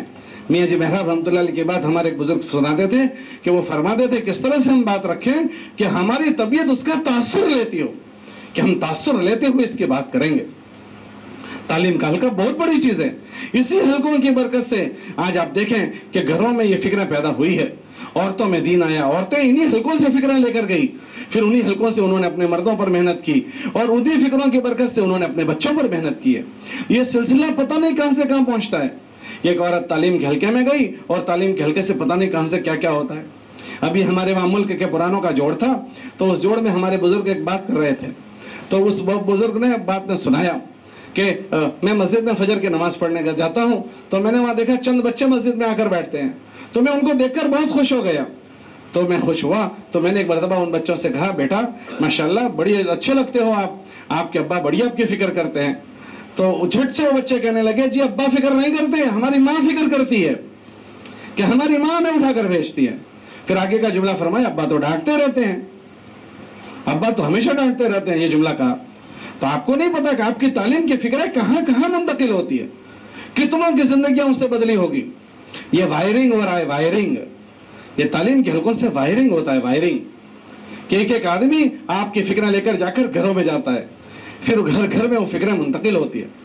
تو یہ بہت بڑا عمل ہے، تو آپ کے اندر اس کی عظمت ہو، کسی حل میں بھی وہ نہ چھوٹے، اور جس دن وہ عمل ہو اس دن ہم اللہ سے مانگ کر جائیں کہ اللہ پاک اس کو تو اور عالم کی نیت کریں، عالم کی، ہر عمل میں عالم کی نیت کریں، تو انشاءاللہ عمل جہاں بھی ہوگا اس کے اثرات پورے عالم پر پڑیں گے۔ تو آپ کے تعلیم کا حلقہ دیکھ کر جائیں، جس بہن کے ذمہ ہو وہ دیکھ کر جائیں، وہاں اٹک اٹک کر پڑھنا ٹھیک نہیں ہے۔ 6 صفات والی وہ ٹھہر ٹھہر کر آرام آرام سے سمجھتے ہوئے اس طرح مذاکرہ کریں کہ ہر سننے والی کا تاثر یہ بنے کہ یہ ہماری زندگی کی ضرورت کی چیز ہے، اور استقبال والی اس کو اسی طرح کریں، ہمارا تعلیم کا حلقہ بھی مضبوط ہو، اور اس کے ساتھ ساتھ ہمارے سیکھنے سکھانے کے حلقے کے ذریعے سے ہم اپنا دین سیکھیں۔ عام طور سے اللہ کے راستے میں جب جاتے ہیں تب سیکھنے اور سکھانے کا موقع ملتا ہے، اور مستورات کا خروج زیادہ نہیں ہوتا، ان کا خروج کم ہوتا ہے، سال میں ایک مرتبہ 10 دن۔ بھائی مرد تو ہر مہینے 3 دن جاتے ہیں، مستورات کو 2-3 مہینے کے بعد ایک بار جانے کا ہوتا ہے، وقفے سے جانا ہوتا ہے، اور عام طور سے ان کو سیکھنے کا موقع نہیں مل پاتا۔ تو مشورے سے آپ کے لیے سیکھنے سکھانے کا حلقہ تجویز ہوا ہے، تو آپ بہنیں اس سیکھنے سکھانے کے حلقے کے ذریعے سے اپنا دین ٹھیک کریں۔ چند باتیں خالی نہیں سیکھ لینا، کچھ چیزیں وہ ہوگی وہاں جو اجتماعی طور پر آپ کے سامنے آئے گی، کچھ چیزیں وہ ہوگی جو آپ کو انفرادی طور پر اپنی ضرورت کا سیکھنا پڑے گا۔ آپ دیکھیے اللہ کے نبی علیہ السلام کے پاس نکاح کرنے والی لڑکی جا کر پوچھ رہی ہے کہ حضور میرے نکاح کا دین بتائیے۔ آپ سب عورتیں بیٹھی ہوئی ہو، سب اس میں اکثر عمر والی ہوگی، ہم اپنا جائزہ لیں، آپ اپنا جائزہ لو، اپنے ضروریات کا دین کتنی مرتبہ سیکھا کہ اکثر یہ چیز چھوٹ جاتی ہے۔ ہاں اس لیے اپنی ضرورت کا دین جو اجتماعی طور پر سامنے آئے اس کو بھی ہم لیں، جو باقی رہ جائے اپنے مردوں کے ذریعے سے اس کو پوچھوائیں، علماء کے ذریعے سے اپنے دین کو ٹھیک کریں، کہ پوچھنے سے دین کا عمل ہمارا صحیح ہوگا۔ عمل کی صحت کے لیے مسائل کا جاننا ضروری ہے۔ فضائل کا علم آدمی کو ترغیب دیتا ہے، اس کے اندر رغبت پیدا کرتا ہے، لیکن عمل کی تصحیح جو ہوتی ہے وہ مسائل کے علم سے ہوتی ہے۔ تو ہم اپنی ضرورت کا دیکھو، ہم حافظ صاحب نہیں بن سکتے، ساروں کو حافظ صاحب بننا نہیں ہے، وہ سب اس کے مکلف نہیں ہیں، جو بن جائے وہ سعادت کی چیزیں ہیں۔ سب کو مولوی صاحب بننے کو نہیں کہا جاتا، لیکن سب کو دیندار بننے کو کہا جاتا ہے، اور دیندار بننے کے لیے ہر آدمی کو اتنا دین سیکھنا ہے جو اس کی ضرورت کے لیے ضروری ہے۔ تو اس لیے عزیزہ بہنوں ہم اپنی ضرورت کا دین سیکھیں، تو ہمارا فضائل کے حلقوں سے بھی نفع اٹھانا اور سیکھنے سکھانے کے حلقے سے بھی نفع اٹھانا۔ اور تیسری بات اس محنت کے ذریعے سے یہ پوری دنیا میں چلے اس کی محنت کرنا، اس کے لیے اپنے گھر میں محنت کہ ہمارے ذریعے سے ہمارے گھر کا ایک ایک فرد یہ فکر لے لے، اپنے محلے میں محنت کرنا اور پھر پوری دنیا میں اس کی محنت کرنا۔ اپنے گھر میں محنت کرنے کا کیا رخ ہوگا کہ اس کے لیے ایک تو آپ کی اپنی زندگی دینداری والی انشاءاللہ وہ اثر انداز ہوگی، دوسرا ہمارے گھر کا ماحول ہم دینی بنائیں۔ ہم اپنے گھر کا ماحول دیکھو، محلے والوں کی دینداری کا اللہ سوال نہیں پوچھے گا، لیکن گھر کے افراد کی دینداری کا سوال پوچھے گا۔ اللہ نے اپنے نبی سے فرمایا قوا انفسکم واہلیکم، کہ اپنے آپ کو اور اپنے گھر والوں کو جہنم کی آگ سے بچاؤ۔ تو ہمارے گھر والے ہمارے تابع ہیں، تو ہم ان کی فکر کریں. تو اس کی فکر کے لیے ہم بچے کو خالی مدرسے بھیج دیں. بھائی مدرسے بھیجنا ایک کام ہے، لیکن وہ پورا ہو گیا یہ نہیں ہوگا. اس کو خالی کرتا پجامہ ہم نے پہنا دیا کہ یہ کافی نہیں ہوگا، چند دعائیں چند صورتیں سکھا دی، یہ نہیں. یہ ہمارے دین کا ایک حصہ ہے. اس سے یہ دین میں معاون بنتا ہے. اسلامی لباس دین میں معاون بنتا ہے. اس کو ضروریات دین سکھانا معاون بنتا ہے. لیکن جس طرح دین کے 5 شعبوں کی ہم اپنی فکر کریں گے، ہمارے گھر کا ایک ایک فرد ان 5 شعبوں میں اچھا بنے، اس کی ہم فکر کریں گے. اس کے لیے اس تعلیم کے ذریعے سے گھر میں ماحول ہمیں بنانا ہے. تعلیم سے ایک اچھا خاصا ماحول بنے گا، اور ذہن سازی اس کے ذریعے سے ہوتی ہے، اچھی فکر زندگی میں آتی ہے. ہاں ایک دم آدمی بدل جاتا ہے تعلیم کے حلقوں کے ذریعے سے. تو تعلیم کے حلقے اچھے سے مذاکرہ ہو. اس کے علاوہ 6 صفات کے مذاکرے جب گھروں میں ہو، وہ بھی ایک ماحول کو بناتا ہے، فکر کو بدل دیتا ہے. تو ہمارے گھر میں اچھی تعلیم ہو، اچھی فکریں ہوں، اور موقع بموقع آپس میں ان باتوں کے مذاکرے ہوں. ہاں اللہ نے اپنے نبی علیہ السلام کی ازواج مطہرات اور امہات المومنین کی صفات قرآن میں بیان کی کہ وہ فرماتے ہیں کہ وہ اپنے گھروں میں اللہ کے قرآن کو پڑھتے ہیں. اس زمانے میں قرآن کے پڑھنے کا مطلب کہ اپنے گھر میں اللہ کے اوامر کا مذاکرہ کرتے ہیں، کہ اللہ نے جو اوامر اتارے ہیں ان اوامر کو پڑھے جا رہے ہیں. اس کے نتیجے میں اس گھروں کا ماحول ایسا ہوا کہ اس گھر میں اگر کوئی آتا تھا تو اس گھر کا اثر لے کر جاتا تھا. اللہ کے نبی علیہ السلام کے زمانے میں قافلہ آیا. وہ قافلے کے مردوں کو اللہ کے نبی علیہ السلام نے مسجد میں ٹھہرایا اور مستورات کو گھروں میں بھیج دیا. 1 ہفتے وہ مستورات اس گھر میں رہی. 1 ہفتے کے بعد حضور علیہ السلام کی خدمت میں پہنچے. اس پورے قافلے کا اللہ کے نبی علیہ السلام نے امتحان لیا کہ کیا ہوا. تو اللہ کے نبی علیہ السلام نے فرمایا کادو ان یفقہوا، کہ اتنی اندر سوجھ ان کے اندر ہو گئی کہ وہ اپنا دین سمجھ لیں. پھر دوسری تشکیل دوسرے گھر میں ہوئی. 1 ہفتے کے بعد جب وہ آئے تو حضور علیہ السلام نے فرمایا قد فقہوا، کہ انہوں نے بات سیکھ لی کہ گھر کی 4 دیواری سے ان کو دین ملا تھا. ہم اپنے گھر کی 4 دیواری کا ماحول ایسا بنائیں، ایک ہمارا ماحول اچھا بنے. دوسرا ان سے بات کرنے کے رویے اچھے بنے، کہ ہمارے رویے وہ ہوں گے جو ہمیں سیرت نبوی میں ملتے ہیں. کہ وہ کون سا رویہ ہیں؟ کہ خیرخواہی کا رویہ، وہ نرمی کا رویہ. اکثر ماں باپ جو ہے نا بچوں میں ان چیزوں کو پیدا کرنے کے لیے رویے سخت کر دیتے ہیں. اکثر مجمع میں سختی. اکثر ماں باپ یہ چاہتے ہیں کہ میرا بیٹا آج کے آج بزرگ بن جائے، آج کے آج وہ ولی بن جائے. اس لیے آپ دیکھو جتنے ماں باپ ہیں اپنے بچوں کی دعا کرواتے ہیں بزرگوں کے پاس جا کر، اپنی کبھی دعا نہیں کرواتے. کہ سب کو فکر ہے میرے بچے سدھر جائیں، ہم سدھریں، اس کی پتہ نہیں کتنوں کو فکر ہوتی ہے. تو اکثر جب وہ بچوں کا معاملہ آتا ہے نا تو ان پر سختی کرتے ہیں. اس کے نتیجے میں یہ ہوتا ہے کہ بچوں میں اور ماں باپ میں وحشت پیدا ہو جاتی ہے. ہم ان کو پیار محبت کی فضا میں یہ چیز دیں. بچوں کے ساتھ حضور علیہ السلام بچوں جیسے رویے سے دیتے تھے، بچوں کے رویے سے. آپ اندازہ کریں خاتم النبیین ہیں اور بچوں کا رویہ کیسا.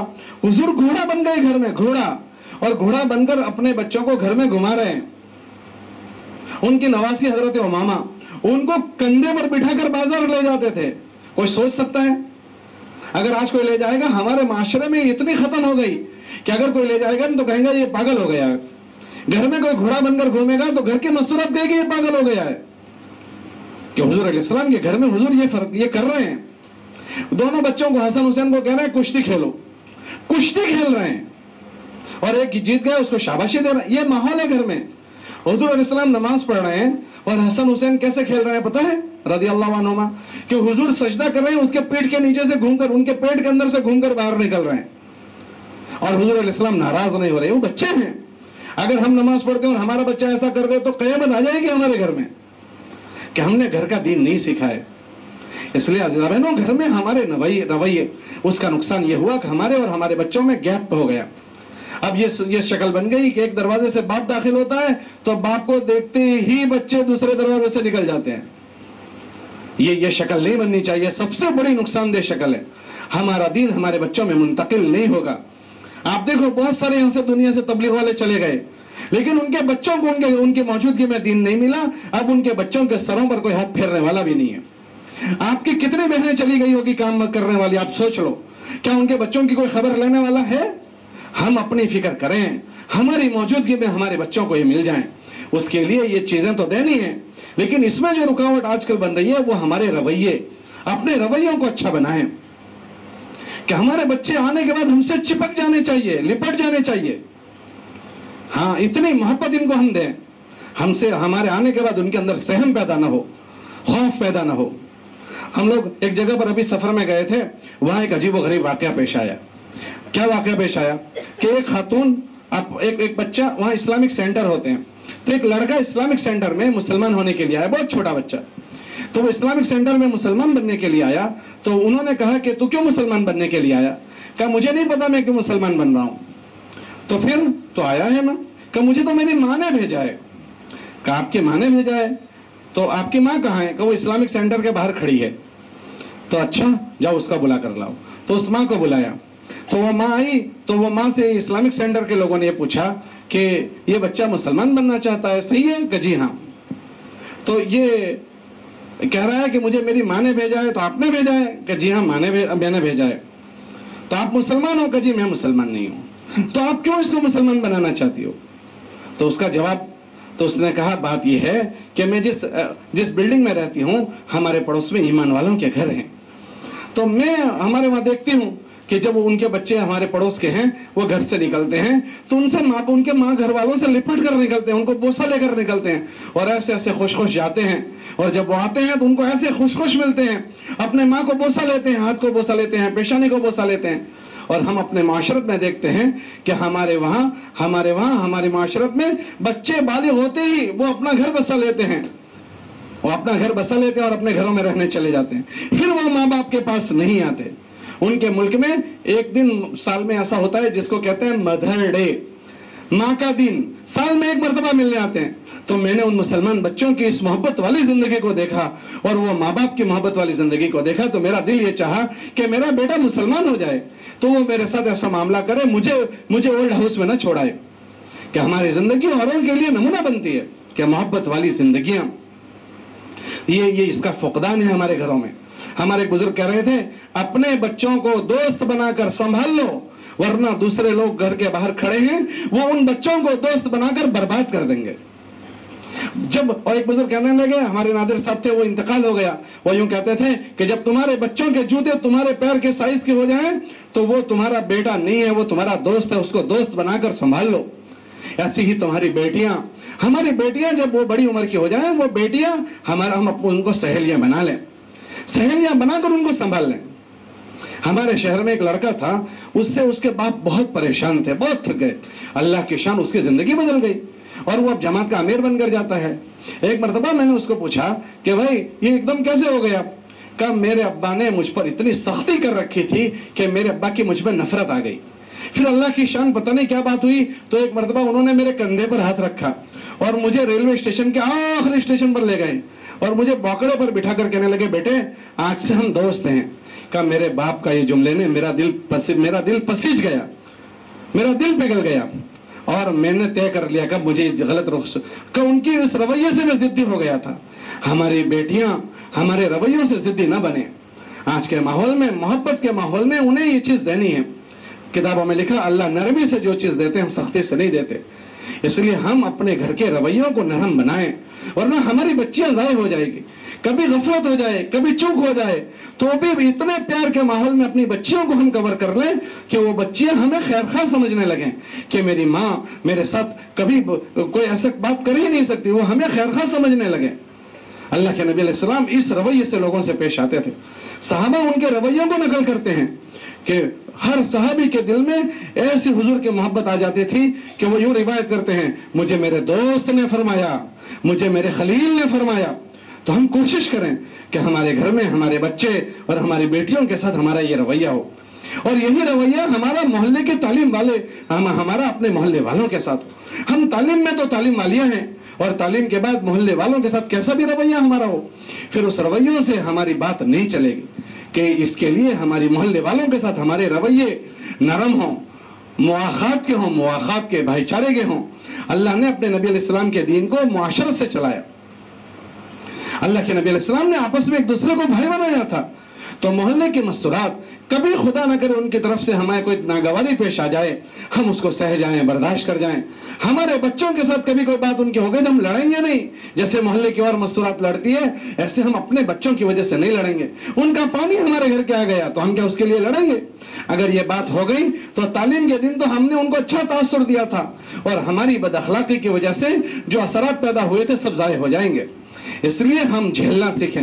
اخلاق کا اعلیٰ درجہ یہ ہے کہ ہم دوسروں کی طرف سے پیش آنے والی تکلیف کو سہ جائیں، اس کو برداشت کر جائیں، تو ہم اپنے محلے میں پیدا ہونے والی ان کے ذریعے سے کوئی اگر ناگواری پیش ہوتی ہے تو ہم اپنے رویوں کو خراب نہیں کریں گے۔ اگر یہ چیز ہو گئی تو انشاءاللہ ہماری بات اللہ محلے میں چلا دیں گے۔ اس لیے اپنے تعلیم کے علاوہ محلے والوں کے ساتھ اچھے رویوں کے ساتھ پیش آنا، اور اس کے ساتھ ساتھ ہماری تعلیم کا اہتمام، خیر خواہی سے تعلیم کرنا انشاءاللہ بہت بڑی خیر کے وجود میں آنے کا ذریعہ بن جائے گا، پورے محلے میں وائرنگ ہو جائے گا۔ اور تعلیم کے ساتھ ساتھ ایک چیز کی فکر، وہ کیا چیز ہے کہ یہ جتنی بہنیں تعلیم میں آئی ہیں، آپ بہنوں کو 30-40 مکانوں کا تعلیم کا ہلکا دائرہ دیا گیا ہے محنت کے لیے۔ تو آپ بہنوں کی کوشش یہ ہو کہ یہ 30 یا 40 مکان آپ کے تعلیم کے حلقے ہیں، تعلیم کے حلقے میں آنے والی بہنیں طے ہوئی ہے، ہر بہن کی خاتون آپ کے تعلیم کے حلقے میں آئیں۔ اس کا نفع یہ ہوگا کہ آپ کے تعلیم کے حلقے کے ذریعے سے جو بات چلائی جائے گی وہ تمام مکانوں میں منتقل ہوگی، تمام مکانوں میں۔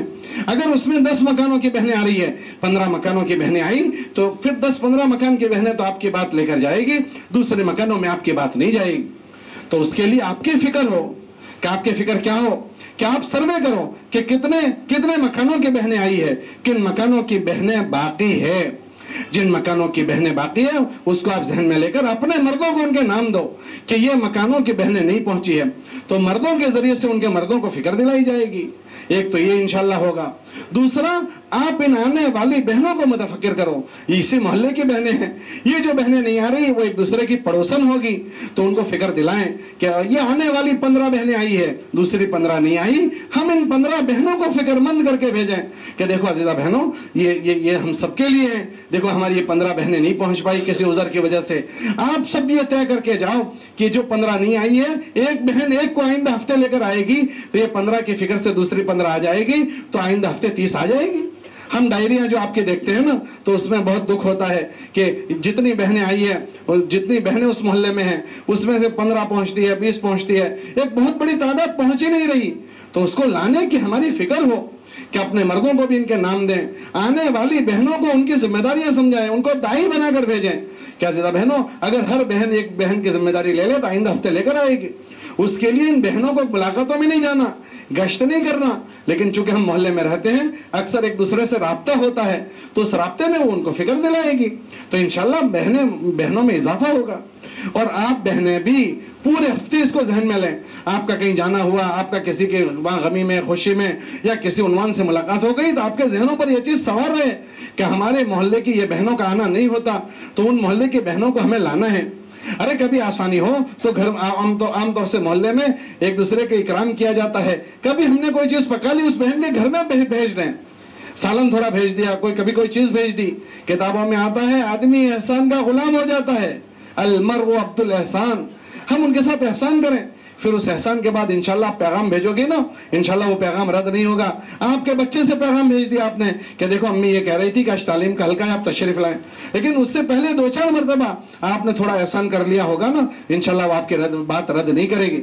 اس لیے دوسری فکر یہ کہ آپ کے محلے کی ہر خاتون آپ کے تعلیم کے حلقے میں آئیں، ایسا نہیں کہ گھر میں ایک خاتون ہے تو وہ آ گئی تو کافی ہو گئی، اگر 2 بہنیں ہیں تو دونوں آنی چاہیے، باپ ماں بیٹی ہے وہ دونوں آنی چاہیے، اور 3 بیٹیاں ہیں تینوں آنی چاہیے، جتنی ہے 100% آئے اس کی ہماری فکر ہو، انشاءاللہ اس سے آپ کے محلے میں آپ کی محنت کا رنگ آپ دیکھو گی۔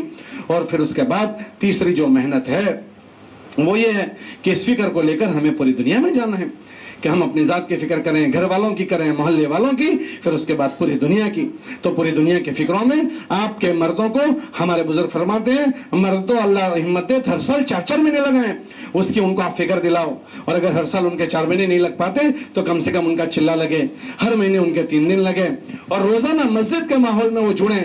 ہر مرد کو روزہ ہر ہفتے مہینے میں 5 کام کرنے کے ہوتے ہیں، آپ بہنوں کے ذہنوں میں یہ ہوں، ان کو روزانہ مشورے میں بیٹھنے کا ہوتا ہے، ان کو روزانہ مسجد کے تعلیم میں بیٹھنے کا ہوتا ہے، اور کم سے کم آخری درجے میں محنت کے لیے ہر مرد کو روزانہ 2.5 گھنٹے دینے کے ہوتے ہیں۔ تو آپ بہنیں جیسے اور باتوں کا اپنے مردوں کی فکر مذاکرہ کرتی ہو، آپ ان چیزوں کا مذاکرہ کریں کہ آپ کے مسجد کا مشورے میں بیٹھنا ہو رہا ہے نہیں ہو رہا ہے، تعلیم میں بیٹھنا ہو رہا ہے نہیں ہو رہا ہے، یہ روزانہ اپنے مسجد کو وقت دے رہے ہیں نہیں دے رہے ہیں، اس کی آپ فکر کریں۔ اور اس کے ساتھ ساتھ آپ کے مرد آپ کے ساتھ آپ کے گھر کی تعلیم میں شریک ہوں، اس کی آپ کی فکر ہو، اور آپ کے مرد 2 گشت کرتے ہوں اور وہ مہینے میں 3 دن کم سے کم لگائیں، اس کی ان کو فکر دلانی ہے، اور آپ کو بھی اس کی فکر کرنی ہے کہ ہمارے بزرگ فرماتے ہیں ہماری مستورات اپنے محلے کی محنت کے ساتھ ساتھ اور اپنا خروج کریں، کہ ان کو ہر مہینے 3 دن نہیں جانا، 2-3 مہینے کے وقفے سے وہ بھی 3 دن لگائیں، تاکہ اس فکروں کو لے کر ہم اپنے ضلع کے دیہاتوں میں جائیں اور اللہ ہمیں ذریعہ بنا دیں ان دیہاتوں کی بے دینی کے ختم ہونے کا۔ یہ ہماری سعادت کی چیز ہے۔ تو ہم اہتمام سے فکر سے موقع بموقع ہر تیسرے چوتھے مہینے میں ہمارے سہ روزے لگیں۔ ہمارے بزرگ فرماتے ہیں مرد 2 مرتبہ مسجد سے وقت لگائیں اور تیسری مرتبہ مستورات کے ساتھ جائیں، 2-3 مرتبہ آپ کے سہ روزے لگ جائیں، پھر آپ عشرہ لگائیں، تاکہ عشرے کی جماعتیں صبح میں جاتی ہے تو اللہ کرے کہ ہمارے صبح میں چلنا پھرنا ہو، پھر سال میں 1 مرتبہ 10 دن لگانے ہیں، پھر اس کے بعد 10 دن جن کے لگ گئے 2-3 مرتبہ پھر وہ چلے کی ترتیب بنائیں۔ اکثر چلوں کی جماعتیں ملک میں جاتی ہے تو اللہ کرے کہ ہماری یہ فکر لے کر ہم پورے ملک میں پھریں، پھر اس کے بعد جن کے چلے لگ جائیں وہ بہنیں اس فکر کو لے کر پوری دنیا میں جائے گی، تو پھر ہماری 2-2 مہینے کی جماعتیں ملکوں میں جاتی ہے۔ اللہ کا احسان ہے ابھی ہمارے ایک شہر کی جماعت ملاوی ملک میں گئی ہوئی ہے، وہ اللہ کے دین کا کام کر رہی ہے، تو ہم اسی کے لیے جیتے ہوں اور ہمارا پیسہ کمانا اسی لیے ہوں، ہماری سب چیزیں اسی کے لیے۔ ان صلاتی و نسکی و محیای و مماتی للہ رب العالمین، ہمارا جینے کا مقصد یہ ہو کہ اللہ کا کلمہ دنیا میں کیسے زندہ ہو جائیں، ہمارا پیسے کمانا اور اس میں بچا کر رکھنا وہ اسی لیے۔ اگر اس میں ہمارا استعمال ہو گیا تو انشاءاللہ یہ جان اور مال غلط جگہوں پر استعمال ہونے سے ہم بچ جائیں گے۔ جان بھی لگتی ہے، ہر ایک کی مال کہیں نہ کہیں لگتا ہے، آپ دیکھ لو ماحول میں ہر ایک کی جان کہیں نہ کہیں لگ رہی ہے، ہر ایک کا مال بھی کہیں نہ کہیں لگ رہا ہے، اور ایسی جگہوں پر لگ رہا ہے جو بدترین جگہ ہیں۔ اس میں سب سے بڑی چیز جی کی چاہتے ہیں۔ ضرورت کے کپڑے 2-4 ہوتے ہیں، ضرورت جو ہے نا عربی کا جملہ ہے، ضرورت بنا ہے ضرر سے، ضرر اس کو کہتے ہیں کہ اگر آدمی کی وہ حاجت پوری نہ ہو تو اس کو نقصان ہو، اس کو کہتے ہیں۔ بھئی کھانا اگر اتنا وہ نہیں کھاتا کہ جس سے اس کا پیٹ بھرے تو وہ بے ہوش ہو جائے گا، تو اتنا کھانا ایمان والے پر فرض ہے، اگر نہیں کھائے گا تو اس کو خود کشی کا گناہ ہوگا۔ تو ضرورت بنی ہے ضرر سے کہ اگر وہ ضرورت پوری نہیں کی گئی تو اس کو نقصان ہوگا۔ آپ دیکھ لیں کہ آج کھانے میں، پہننے میں اور کپڑوں میں، چپلوں میں اور پتہ نہیں کن میں کتنا خرچہ ہو رہا ہے، کہ یہ کون سا خرچہ ہے؟ کہ یہ جی کی چاہتوں کا خرچہ ہے۔ جب لگنے کی جگہ پر نہیں لگے گا تو جی کی چاہتوں پر لگے گا۔ اور دوسرا مکانوں میں لگ رہا ہے، جو بدترین مال ہے۔ ہمارے نبی علیہ السلام کے بات کا مفہوم ہے بدترین مال وہ ہے جو گاڑے مٹی پر لگ جائے، لگ رہا ہے۔ اگر ہم اپنا ہدف بنا لیں کہ ہم اسی کے لیے ہیں تو انشاءاللہ نہ لگنے کی جگہوں سے ہم بچ جائیں گے۔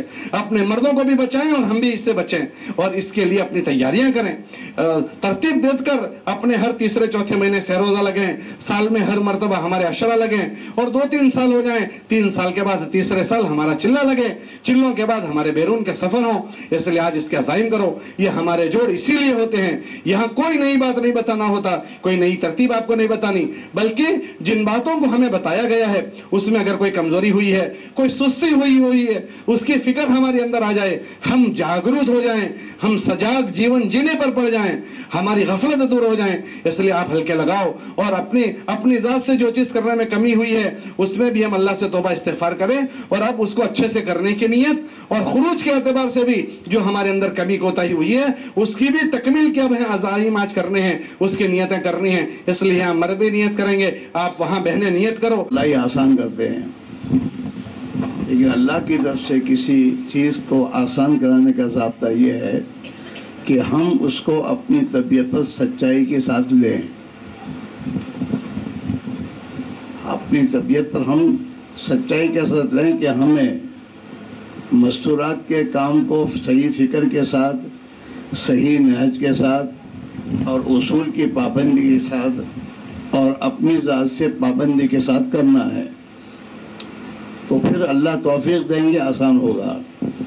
اسی طریقے سے زندگی میں دین کو لانا ہے، دین میں اپنے بیانات میں کہا کرتا ہوں مسجدوں میں کہ ان تبلیغ والوں نے ابھی تک اس کا فیصلہ ہی نہیں کیا ہے کہ مجھے میرے گھر کو تبلیغ والوں کا گھر بنانا ہے. فیصلہ نہیں ہے. 5 وقت کی نماز کا فیصلہ کرتا ہے اللہ 5 وقت کی نماز کا خدا توفیق دے دیتا ہے. لیکن میرے گھر میں نبی والی سنت زندگی، نبی والی محنت کی فکریں میرے گھر میں، اور میرا مسلمان کا گھر میرا گھر بنے، اس کا فیصلہ اب تک مسلمان نے کیا ہی نہیں ہے. اس لیے اللہ کی طرف سے توفیق ملتی بھی نہیں ہے. ہاں، ایک مسلمان جمعہ کی نماز پڑھنے کا فیصلہ کرتا ہے کہ مجھے تو جمعہ کی نماز کسی حال میں پڑھنی ہے، تو اللہ تعالیٰ اسے توفیق دیتا ہے اور ہر وقت ہر جمعہ کو نماز میں حاضر ہوتا ہے وہ. تو اصل تو ہمارا اپنا کہ ہمیں گناہوں سے بچنا ہے، ہمیں اپنے گھروں سے سنت کے خلاف کی چیزیں ہمارے گھروں سے نکالنی ہے، اور ہمیں سنتوں کا پابند بن کے کچھ زندگی گزارنی ہے. اس کا جب تک ہم فیصلہ نہیں کریں گے، آسمانوں سے ہمارے لیے توفیق کا دروازہ نہیں کھلے گا. اللہ کی توفیق کے بغیر کچھ ہوتا نہیں ہے، اور اللہ سے توفیق حاصل کرنے کا راستہ ہماری دل کی سچائی ہے. ہاں، کتابوں میں آتا ہے جو اللہ کے ساتھ سچائی کا معاملہ کرتا ہے اللہ اسے سچا کر دکھاتا ہے. اس میں ہماری بہت سی بہنیں ہیں، انہوں نے اب تک تہجد کے پڑھنے کا فیصلہ کیا ہی نہیں ہے. تہجد نہیں اٹھتے ہوں گے، اور کچھ بہنیں وہ ہوں گی جنہوں نے تہجد کی نماز پڑھنے کا فیصلہ کر لیا ہوگا تو ماشاءاللہ پابندی سے تہجد پڑھتی ہوگی. اس میں بہت سی بہنیں وہ ہوں گی جن کا پورے دن کسی نہ کسی عمل میں لگتا ہوگا، دعاؤں میں، کتابوں کے پڑھنے میں، اور وہ 6 سورتیں پڑھنے میں ان کی زندگی کا ایک معمول بنایا ہے، تو پابندی سے تمام عمل کرتی ہوں گی. اس میں بہت سی بہنیں وہ ہیں کہ جنہوں نے شرعی پردہ کرنے کا فیصلہ کیا ہے کہ ہمیں شرعی پردہ کرنا ہے، تو اللہ نے ان کو توفیق دے دی، وہ شرعی پردہ کرتی ہیں. اور جن بہنوں نے اب تک شرعی پردہ کرنے کا فیصلہ کیا ہی نہیں ہے تو وہ برقع پہنتی ہیں. ہاں، شرعی پردہ ایسے ہی ہماری نمازوں کا اہتمام، سنتوں کا اہتمام، اور ہمارے بچوں کی دینی اور اسلامی تربیت کا فیصلہ ہمارے مردوں کو سمجھا بجھا کر خوشامد کر کے انہیں اللہ کے دین کی محنت میں ان کا وقت لگے. اس کے فیصلے جب ہم اپنی طبیعتوں پر لیں گے اور اس کے لیے تدبیریں سوچیں گے. ہاں، دلوں کو جیتنا یہ بہت ضروری ہے. ہاں، اپنے شوہر کے دل کو جیت کر پھر اس کو کہو گی وہ کام کرے گا. اور اگر تم اپنی مزاج پہ چل کر نہیں ہوگا. دل کے جیتنے کے کیا ہے کہ اس سے زیادہ مطالبے مت کرو خرچوں کے، اس سے خرچوں کے مطالبے مت کرو زیادہ، اور اسے تمہاری اپنی دنیا کی چیزوں کے زیادہ مطالبے مت کرو، بلکہ انہیں پیسے بچا کر دو کہ لو. تو پھر یہ تمہارے شوہر جو ہیں تمہاری زندگی سے متاثر ہوں گے کہ میری بیوی بہت زیادہ خرچ کرتی تھی، اب اس نے خرچ کرنا کم کر دیا، سنت کی وجہ زندگی گزارنا شروع کر دیا، میری خدمت اور میری خوشی اور رضا کے کاموں کے لیے آگے بڑھنا شروع ہو گیا. تو جب آپ ان کے دل کو جیت لو گی تو پھر وہ خود تمہاری بات اور تمہاری بات پر فیصلہ کریں گے. تو اصل بنیادی بات یہ کہ ہماری زندگی، ہمارے یہاں ایک عرب صاحب آئے تھے، وہ مجھے کہتے شیخ اسماعیل فین العیوب وعند الناس عیون، کہ لوگ ہماری کمزوریوں کو دیکھتے ہیں. ہاں، تمہارے گھر کی شادیوں میں تمہاری خاندان کی عورتیں اور تمہارے محلے کی عورتیں سب دیکھیں گی کہ اب وہ موٹے موٹے باتوں کا رس ہے نا اینا گھروں شو تھئی سے وہ یوں ہوگا. ہماری زندگی، صحابہ کی زندگی سے لوگ متاثر ہوئے ہیں، اور صحابہ ڈنکے کی چوٹ لوگوں سے کہتے تھے کونوا مثلنا، ہمیں دیکھو، ہماری زندگی کو دیکھو، ہمارے اخلاق کو دیکھو، ہمارے رہن سہن کو دیکھو، ہمارے جیسے بن جاؤ. تو اصل چیز تو ہم نمونہ بنے، ہمارا گھر نمونہ ہو، ہمیں محلے میں کسی سے لڑائی ہماری نہ ہو، ہمارے بچے نہ لڑے ہوں، اگر وہ لڑ بھی رہے ہوں تو ہم نہ لڑیں، بلکہ ہم اپنے بچوں کو سمجھائیں. ہمارے گھر کی زندگی ہمارے محلے کے رہنے والوں کو متاثر کرے اور پھر ہم اگر کسی بہن کے گھر میں بھی جائیں تو وہ ہماری زندگی سے متاثر ہو کر ہماری بات کا انکار نہ کرے. تو آپ بہنیں جو ہیں اپنے آپ کو سنبھالیں، اپنی ذمہ داری سمجھیں. لوگ ہمیں دیکھتے ہیں، ہماری زندگی کو دیکھتے ہیں، ہمارے اخلاق کو دیکھتے ہیں، ہاں ہمارے کریکٹر کو دیکھتے ہیں، ہمارے بچوں کی زندگی کو دیکھتے ہیں. ہاں ہمارے بچے ہماری تربیت سے ہوں گے تیار. ہاں بچوں کو ساتھ لے کے بیٹھو کھانے لے کے بیٹھ کو سنت سمجھاؤ انہیں. ہاں دانے ہاتھ سے کھانا سمجھاؤ اور انہیں سنت کی والی زندگی سکھاؤ. گھر میں آئے تو انہیں سلام سکھاؤ کہ بیٹا سلام کر کے آؤ پیار محبت سے. جب 4-5 مطلب پیار محبت سے کہو گی پھر انشاءاللہ وہ اس کا عادی بن جائے گا. اسے کہو، اس کو سمجھاؤ. محلے میں کسی سے نہ لڑو، کسی لڑائی نہیں ہونی چاہیے ہماری. اور تم ان کو ناشتہ دو تو ناشتہ دے کر اس کو سمجھاؤ کہ بیٹا تمہارا دوست ہو، تمہارے محلے میں اپنے محلے کا کوئی بھائی ہو نا تو ان کو تھوڑا کھلانا. ہاں تو یہ تمام چیزیں اخلاقی چیزیں بارہا گھر میں بار بار مذاکر کرنے سے وہ زندگیاں وجود میں آتی ہیں. بچے تو ماں باپ کی زندگی کو دیکھ کر سیکھتے ہیں، باتوں سے نہیں سیکھتے. گھر کا جو ماحول ہوگا وہ ماحول بچے پر اثر کرے گا. تو ہم اپنے گھروں کا ماحول سنت کے مطابق بنائیں اور اپنے گھروں میں اخلاقی زندگی اخلاق سے برتیں اپنے بچوں کے ساتھ. تو ہمارے بچے ہم سے سیکھیں گے. تو یہ تمام چیزیں ہمارے دعوت کی محنت کرنے والے چاہے مرد ہوں چاہے عورتیں ہوں، ان میں ان کی زندگی میں جو ہوگا وہ دنیا میں پھیلے گا. ان کی باتوں سے باتیں پھیلیں گی، باتوں سے باتیں پھیلیں گی اور عمل سے عمل زندہ ہوگا اور اخلاق سے اخلاق زندہ ہوں گے. لہذا یہ ہم سب کو اپنی فکر کرنے کی ضرورت ہے اور موت کو روزانہ یاد رکھ کے چلنے کی ضرورت ہے کہ آج ہم زندہ ہیں، کل کو مرنا ہے اور مر کر اللہ کے سامنے حاضر ہو کر زندگی کا حساب دینا ہے. لہذا اپنی زندگی کو ہم سنبھالیں، سنواریں اور ایک ایک محلے کی ایک ایک خاتون کی فکر کریں. جیسے آپ سے کہا گیا کہ بھئی تمہارا ایک حلقہ بنایا ہے، 40 گھر کا ایک حلقہ بنا کر آپ کو تعلیم کا ذمہ دار بنایا گیا ہے. تو آپ کی فکر یہ ہونی چاہیے کہ یہ 40 گھر میں تعلیم پابندی سے کیسے ہو، اس 40 گھر کی بہنوں میں اللہ کے دین کی محنت زندہ کیسے ہو اور سنت والی زندگیاں ہمارے اس 40 گھروں میں کیسے آئے، اس کی فکر کرنا، اس کے لیے دعاؤں میں لگنا، آپس کی مجلسوں میں بیٹھ کر اس کے تذکرے کرنا اور اس کی فکریں کرنا، خود زندگی کو سنبھالتے ہوئے ان کو اس زندگی پر لانے کی محنت کرنا. اس لیے ہمارے حضرت فرمایا کرتے تھے محنت کرنے والے سب سے پہلے اپنی اصلاح کی نیت کریں کہ جو ہم کر رہے ہیں وہ ہماری زندگی میں آئے. اپنی نیت کریں پہلے کہ میری زندگی میں خدا یہ داخل کر دیں، میری زندگی نبی والی زندگی سے خدا بنا دے اور میرے محلے میں جتنے گھر ہیں ان گھر والوں میں خدا اس محنت کو زندہ فرما دے.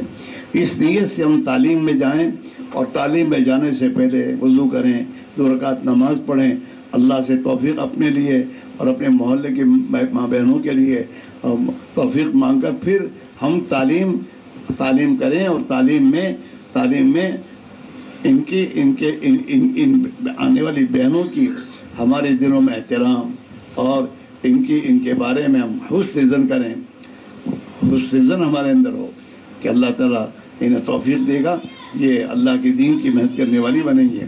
اور آپ بہنیں جیسے کہا گیا ترتیب بناؤ، 3 دن آپ کے لگے ہیں، 2-3 مطلب لگے 10 دن کی ترتیب خود بناؤ، گھر والوں کو تیار کرو. 10 دن سال میں لگ جائیں تو ہمارا 2-3 سال میں ہمارا چلے کا نظام بنے. ہاں اور اللہ ہمیں توفیق دے.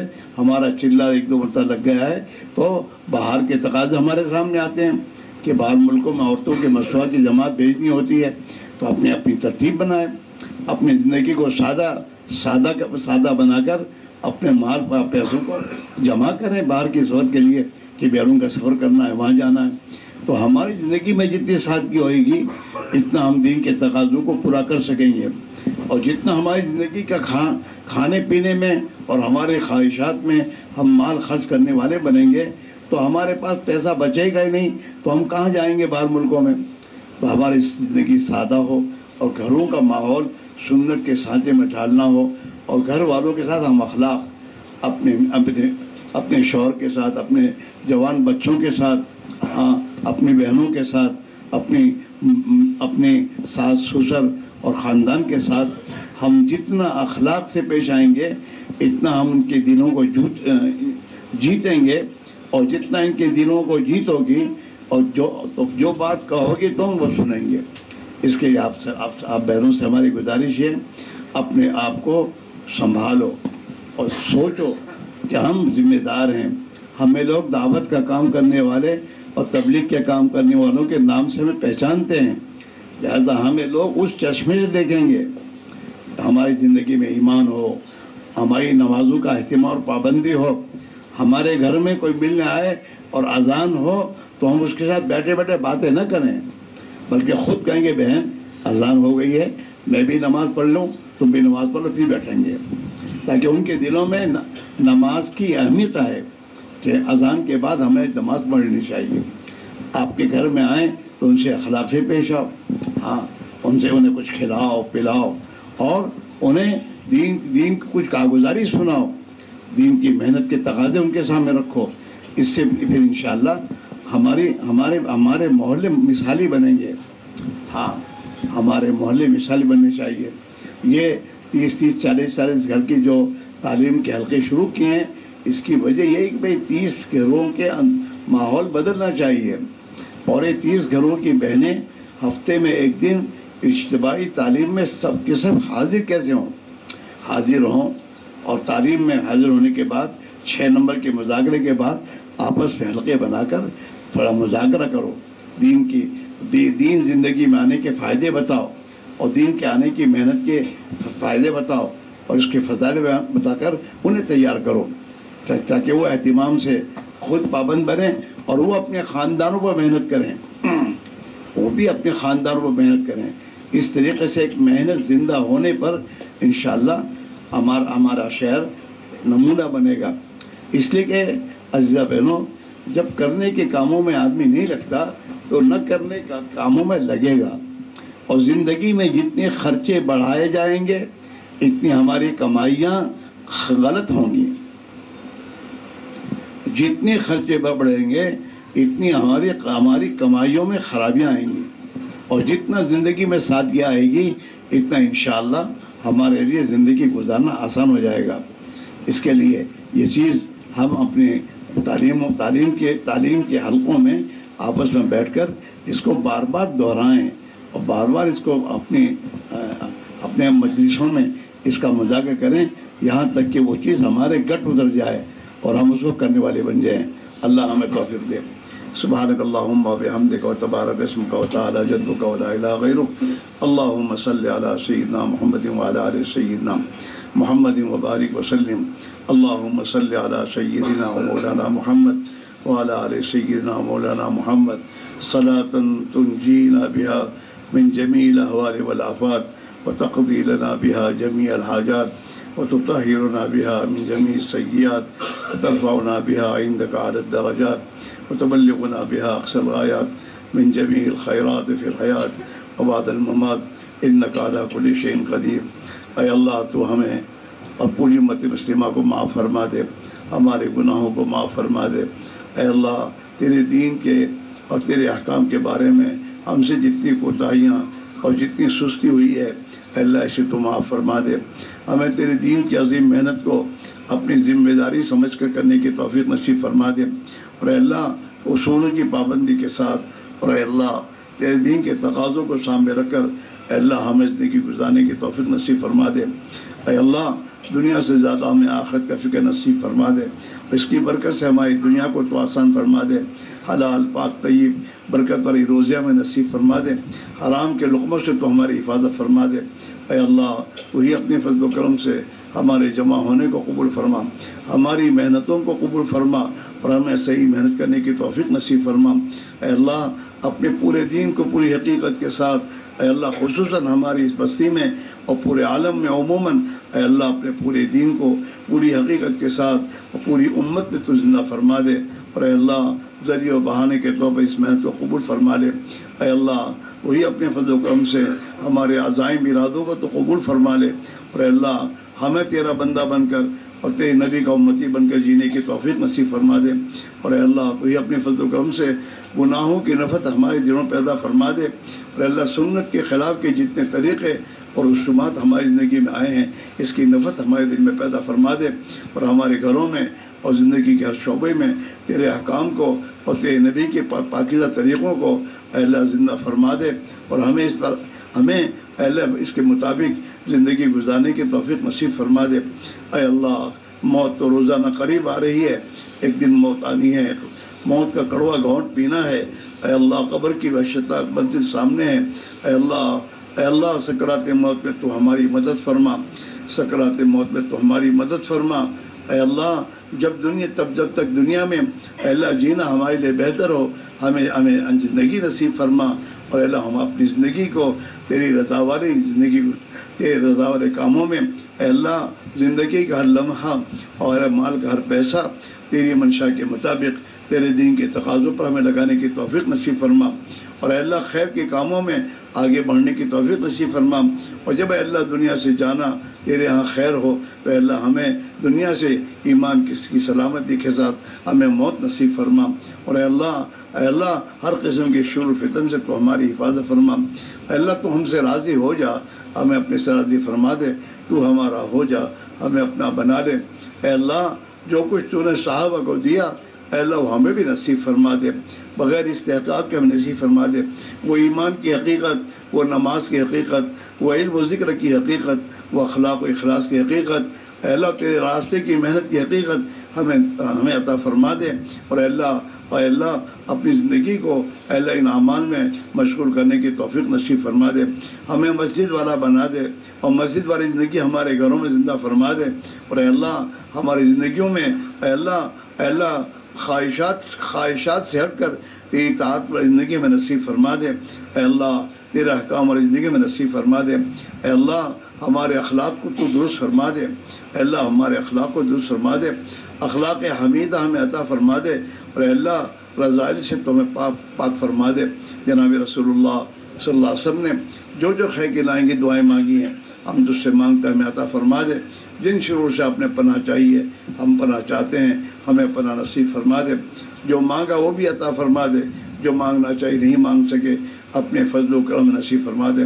جن تیرے بندوں اور بندیوں نے ہم سے اور ہمارے بزرگوں سے دعا کے لیے کہا یا لکھا یا متوقع حقدار ہیں اے اللہ ان کے ہماری تمام کے جائز مقاصد پورے فرما، ہماری تمام کی مشکلات کو آسان فرما، بیماروں کو شفا نصیب فرما، حاجت مندوں کی جائز حاجتیں پوری فرما، قرض داروں کے قرضوں کا ادا فرما، خصوصاً وہ قرضے جو تیری نسبت پر لیے گئے ہوں اے اللہ اس کی ادائیگی کی غیر سے شکل صورت پیدا فرما۔ اے اللہ تو یہ اپنے فضل و کرم سے اے اللہ ہمارے گھروں کو صحابہ کے گھروں کی طرح ایمانی ماحول سے اور تیرے دین کی محنت کے لیے اے اللہ تیرے راستے کی اے اللہ قربانیوں کے لیے جو جذبات اور حوصلے صحابہ کے گھروں میں تھے ہمارے گھروں میں تو زندہ فرما دے، اور اے اللہ ہمیں بھی تیرے دین کی عظیم محنت کے قبول فرما دے۔ جناب رسول اللہ صلی اللہ علیہ وسلم کی قربانیوں کے صدقے میں ہماری دعاؤں کو قبول فرما لے۔ ہماری جماعتیں تیرے راہ میں گئی ہوئی ہیں اے اللہ ان کی تو بھرپور مدد فرما، ان کی حفاظت فرما، ان کی بہترین تربیت فرما، ان کے گھروں میں تو ان کا خلیفہ بن جا، سفر میں تو ان کا ساتھی بن جا، اور جن علاقوں میں جماعتیں گئی ہوئی ہیں وہاں پر دین کی حیات کا اور دین کی محنت کے زندہ ہونے کا ذریعہ فرما دے۔ پورے عالم میں عمومی ہوائیں دین ہدایت کی چلنے کا ذریعہ فرما دے، اور پورے عالم میں دعوت کی عظیم محنت کے ایک فرد امت کی زندگی میں صحیح نہج کے ساتھ زندہ ہونے کا ذریعہ فرما دے۔ ربنا تقبل منا انک انت السمیع العلیم وتب علینا انک انت التواب الرحیم، اللہم آمین، وصلی اللہ تعالی علی خیر خلقہ سیدنا محمد وآلہ واصحابہ اجمعین برحمتک یا ارحم الراحمین۔